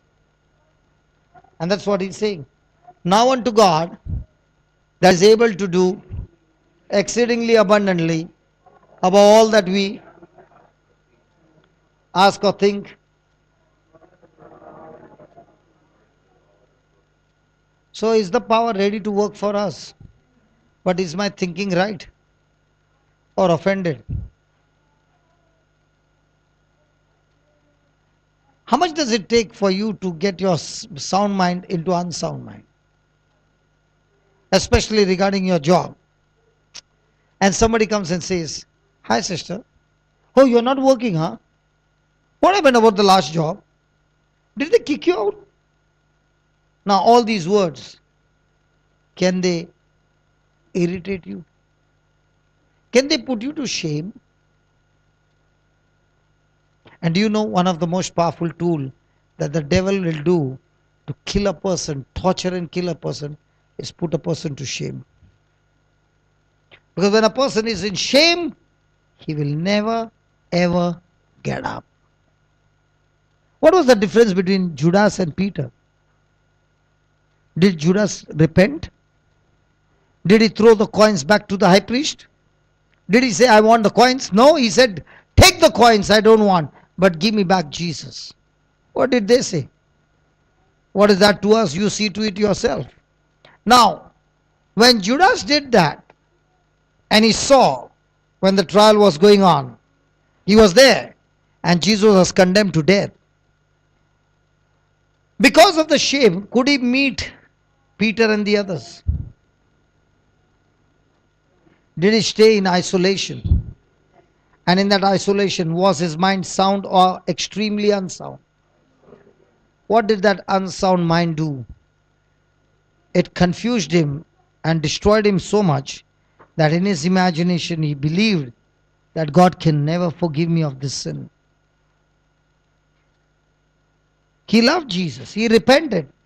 But his repentance was not believing in God forgiving his sin, but God holding him against what he had done. And that shame kept him in isolation and got him into suicide. What about Jesus? Satan tried his best to torture him in everything. And now came the final. He crucified him, he scourged him, he beat him, he insulted him. Nothing changed. Jesus was still stuck to it. But now came that he stripped naked. If a person puts you to shame, what's the first thing that we do? Cover the shame or stand shameful, shameless?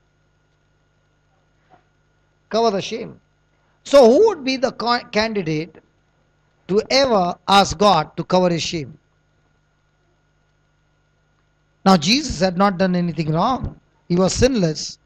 So, his prayer should have been, Father, please help me, cover me with your glory. Stop this, what is happening. I'm naked, and the whole world can witness me naked. And not only that, my garment is being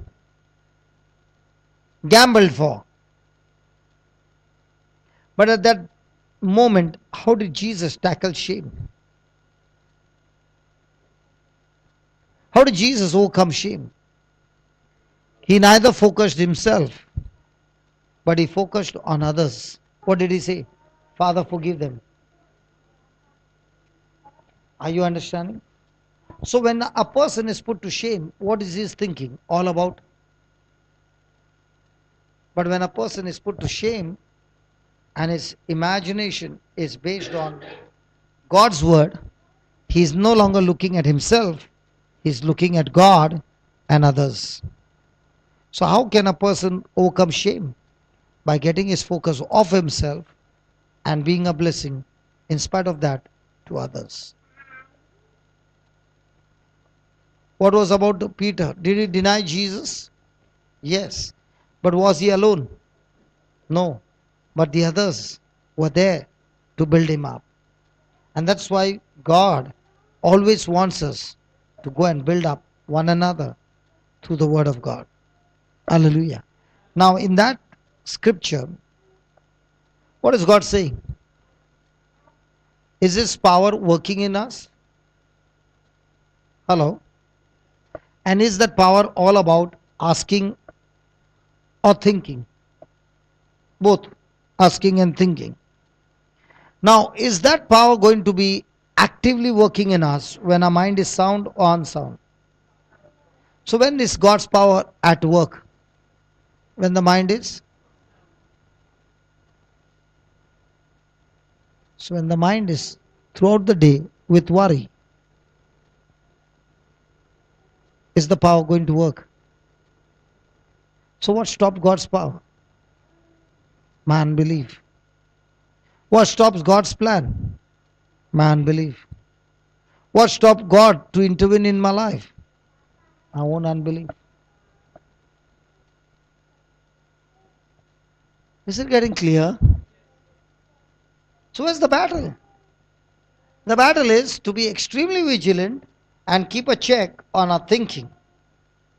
If the thinking is going little away, then it's time for us to renew our mind and get into agreement with God. Amen? Write down. Therefore, it is of faith. Therefore, it is of faith that it might be according to grace. That it might be according to grace.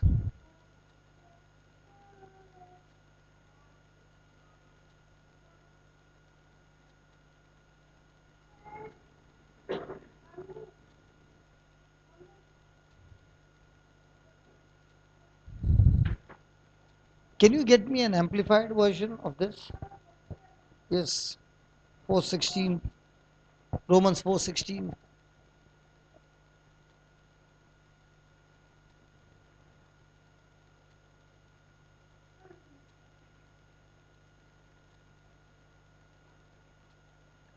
Praise God. Hallelujah. Now, has God given us His promises?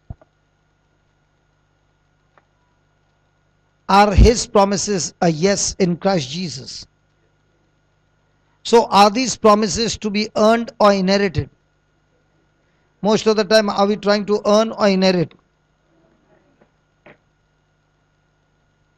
So, when it is inheritance, it is purely by grace. And if somebody is trying to earn it, then it is by works. And God's promises don't manifest by works, but by believing. For example, did Jesus say, all these signs will follow me, those who believe? Or did He say, those who pray for and fast for 40 days, 40 nights? Those who believe. In my name they shall cast out demons and all that. So when these things are not happening, what's the reason? They just put that and they will come back here on inheritance. I like it. Mark 16, verse number 16.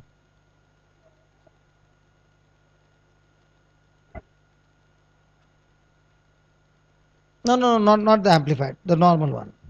Sorry. What you put the translation all the time, not the amplified.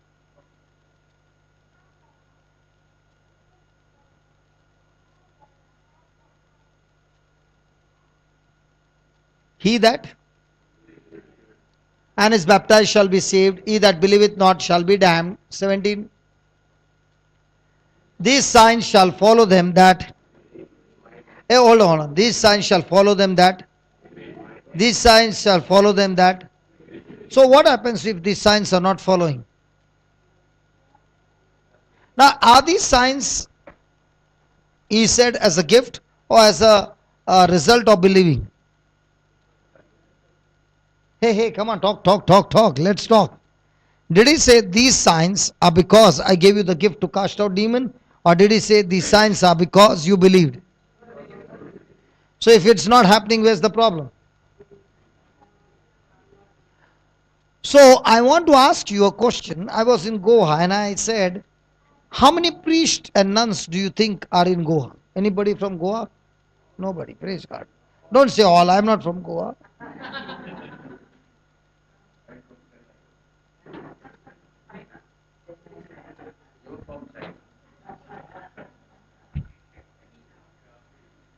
See, she just said a word. How quickly. And we were talking about love.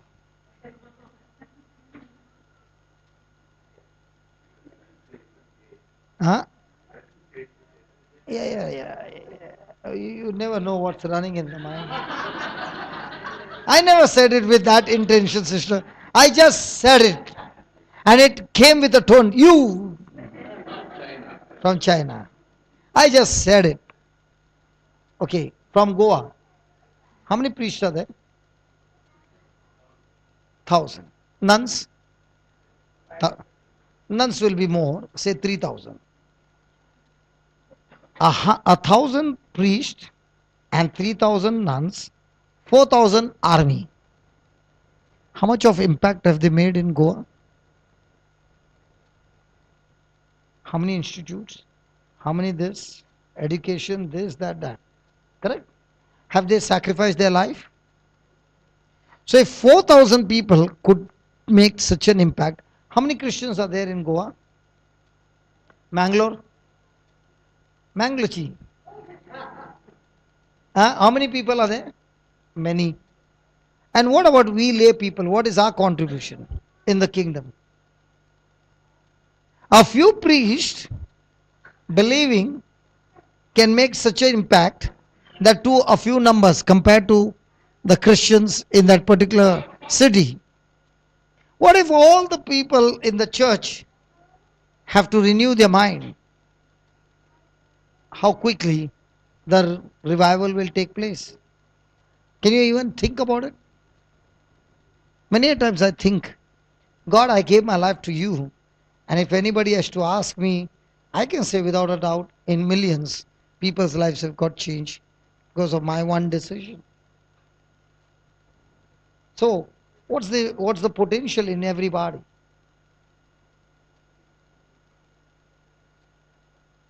If it's not happening, don't say God did not give me the gift.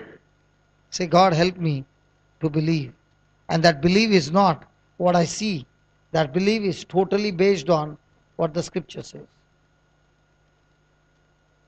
Because we believe on things seen. And God and what Jesus is saying is, those who have not seen and yet believe because of my word, these signs will follow them. So do we find in the church people who believe the unseen or the seen?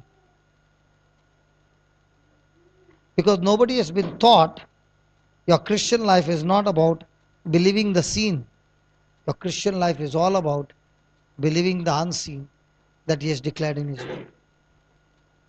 How quickly can you teach your mind to believe the unseen?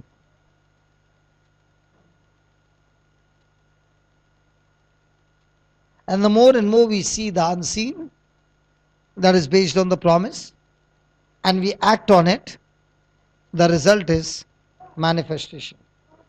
Do you know which is the greatest miracle in a person's life? Is the day he got born again. And once he got born again, he is now on his journey. And how did the person get born again? On one side is grace, and on the other side is your faith. So what Jesus has done for me is grace.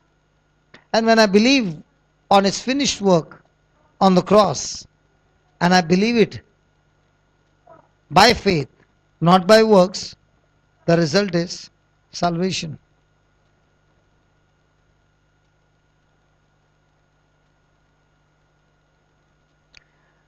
Now put it. Now is He saying these signs shall follow them that if these signs are not following, what's the problem? I'm still on seen, not on. But is it a right for every person who is born again? Hello. The problem is we ourselves have, have we live our life based on our self-sufficiency. Because you're saying, I don't have the power. I don't have the ability. That's right. But you have got the grace. And grace comes through believing.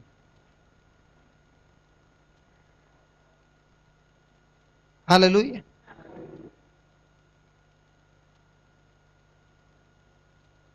So what is every promise? Grace. What is the faith? What is the faith? I agree to it. I put my faith into it. I act on it with confidence. So now promise with my action. Sound mind, power, love, and everything from God. Is the formula right? Well, are we getting the formula now? Is it a fluke game or a skill game? So how quickly can you learn the skills? Now can you say, Lord, why are you giving Ronaldo such a high pay and the other plays small? But can you go and ask him how many hours is he practicing to grow in his skills? Does he have to labor to grow in that skill? Patiently, over and over and over again. And how many times the coach will be saying, do it again, do it again, do it again, do it again. And he does it so many times that a time comes that he's able to master it. The moment he has been able to master it, now when the match is going on, he uses that skill, and that skill makes the difference. Your promotion in life is not based on what you do that others do. Your promotion in life is when you do things which others are not doing. When you do everything that everybody is doing common, your salary also is common. But when you grow in the skills of God and ask Him, and He helps you to put it into use, which is different, which solves the company's problem, your salary cannot be same. Because now you are doing uncommon things. Uncommon things brings uncommon salary. Nobody likes it. Hallelujah. What is our life? An adventurous life or a common life? Get up on Saturday morning, then on a Sunday, then on a Monday, then on a Tuesday, then on a Wednesday, then Thursday, then Friday the same. And it has gone for years. Now you are 60. Now you are 70. And you are saying, my life has been always the same. It did not change. It did not change because you did not do anything uncommon.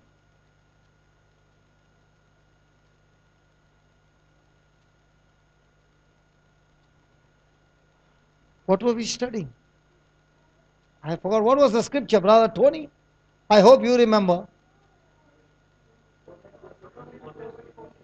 Romans 4:16.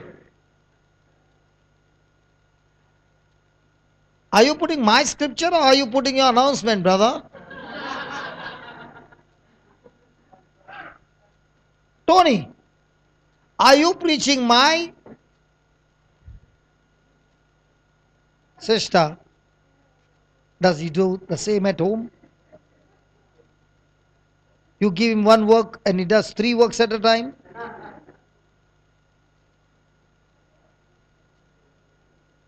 One work, one work. Okay, come on, I told you, put the Romans 4:16, brother. Yeah, the amplified one. Sorry.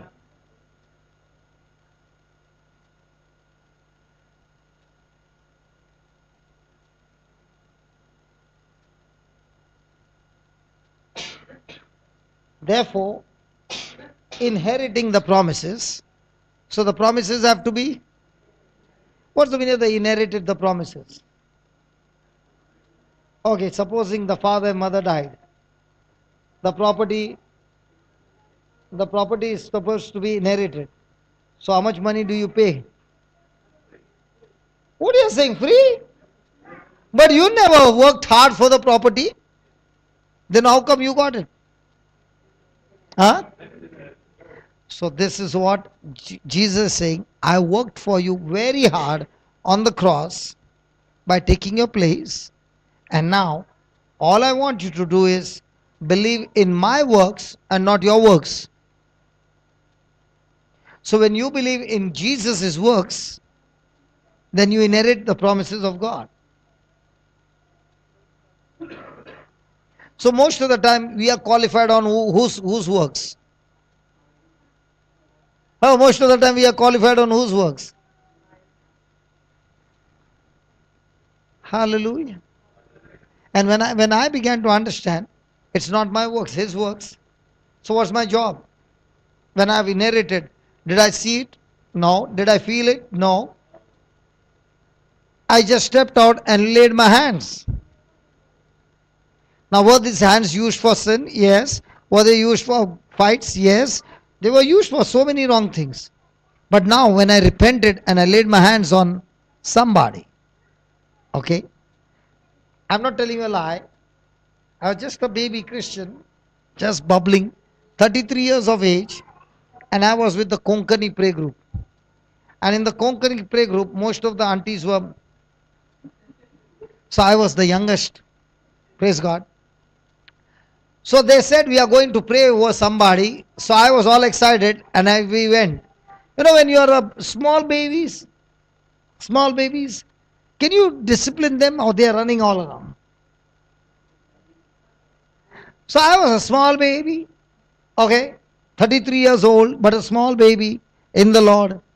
And we walked in and I, right in front of them, all excited, We are going to pray, and I put my hand and we are praying. And after some time, I open my eyes to see nobody's hand is there, everybody's hand is behind.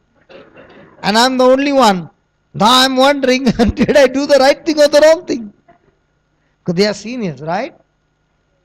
We finished our prayer, and when we were coming down, they said to me, you must be always careful, okay? And if you're not strong, that sickness will come on you.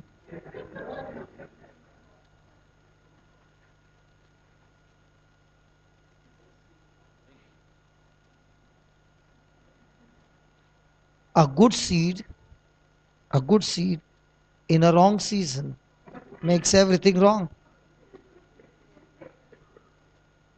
Everybody were attentive to listen to the word. Good seed, wrong season.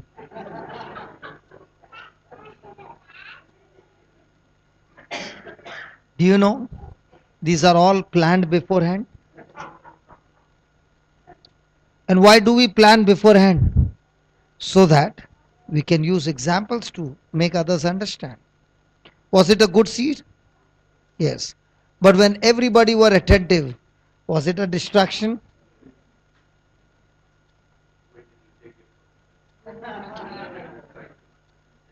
Listen, I took it so that this episode is over and I can continue.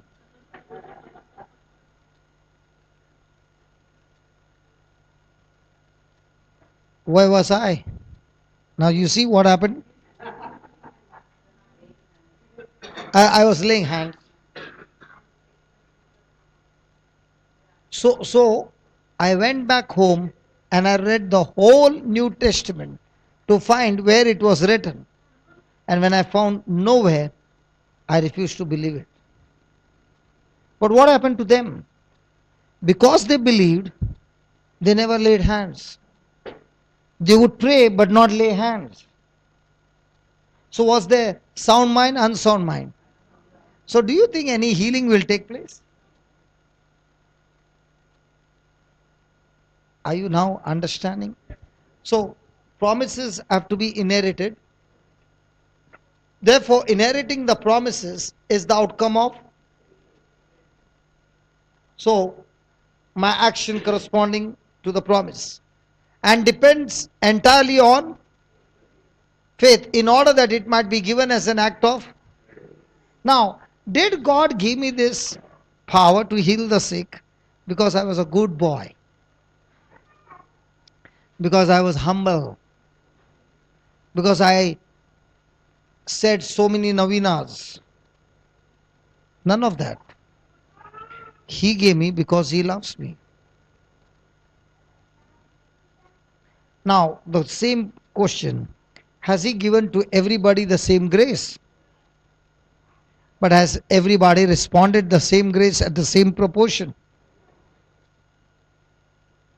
So, even though the grace is there, the promise is there, everything Jesus has done from his side, if I have not responded, will I ever inherit what Jesus did for me on the cross?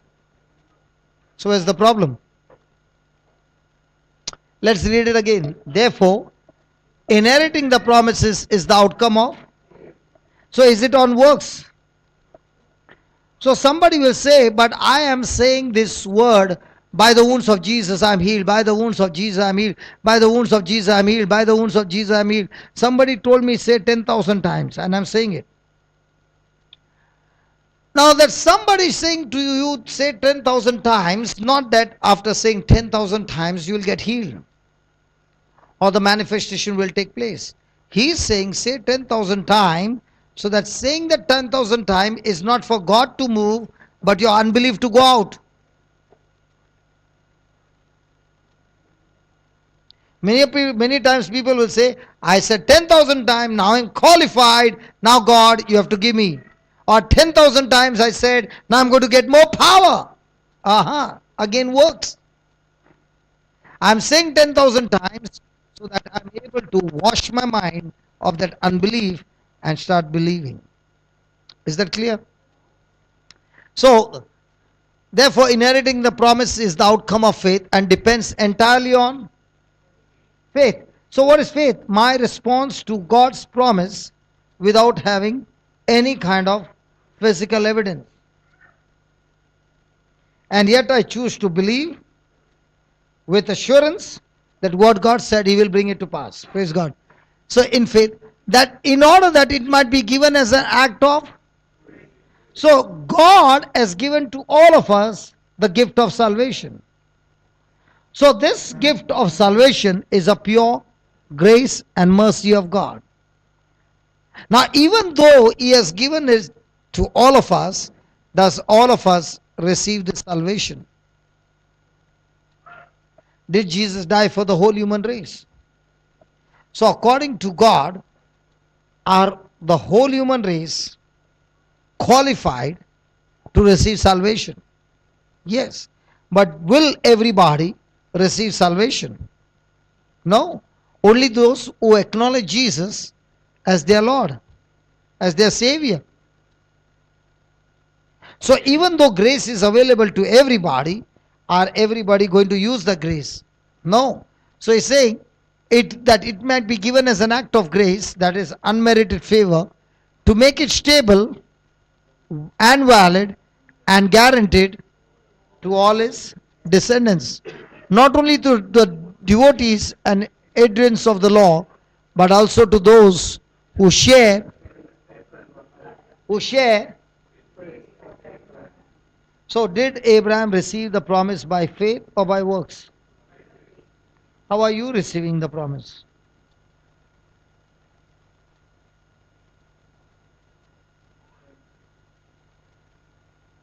When we receive by faith, it's always going to be supernatural. And to receive by grace, by faith, it should always be covered by grace. Means what? What God has promised me is grace. When I agree to it, it becomes my faith. Grace and faith, when they meet together, the result is victory. Common salt is what? Sodium. Hey, come on, somebody. Sodium, chloride. Both to, if you separate them both, are they both poisonous? When you take only sodium or you take only chlorine in high quantity, it's both going to kill a person. But when both brought together in right proportion, it becomes common salt, which is so helpful to the body. In the same way, if somebody is only on grace, or somebody is on only faith, it's a problem. But one who understands grace, what God did and God has finished, faith is what I believe in what He did, not what I did. That's why the devil is all the time torturing you. Why? He is all the time saying to you what you did. And your faith is saying all about what Jesus did. Is that clear? Come on, let's close our eyes and let's pray. Thank you, Lord, that you have a great and mighty plan for all of us. Plans only for our welfare, never for our destruction. Thank you that today you have shown us, as long as our mind is sound, your power, your love, and everything of your kingdom, O Father, begins to work in us and lead us on the path that you have planned for us. Yes, loving Father, thank you for the seeds that have been planted in the hearts of your people. Let these seeds grow and teach us, O Lord, not to be deceived, but be strong in believing. The seed faith and hearing your voice and responding to your voice, following your direction, that you will lead us to salvation. Thank you, Lord, that this seed which is planted by faith grows in each one's heart and brings complete release and captivity from all debts, and brings forth an overflow of abundant life in this family. Thank you, Lord, for our precious brother Vijay and his household, who has always used their house like Peter gave his boat for the preaching of the gospel. So also, Lord, I thank you that this family has given their best to you. In a supernatural way, we believe that this grace that has been given to this family, they will respond. And that response, their faith, will bring forth the supernatural breakthrough in their life.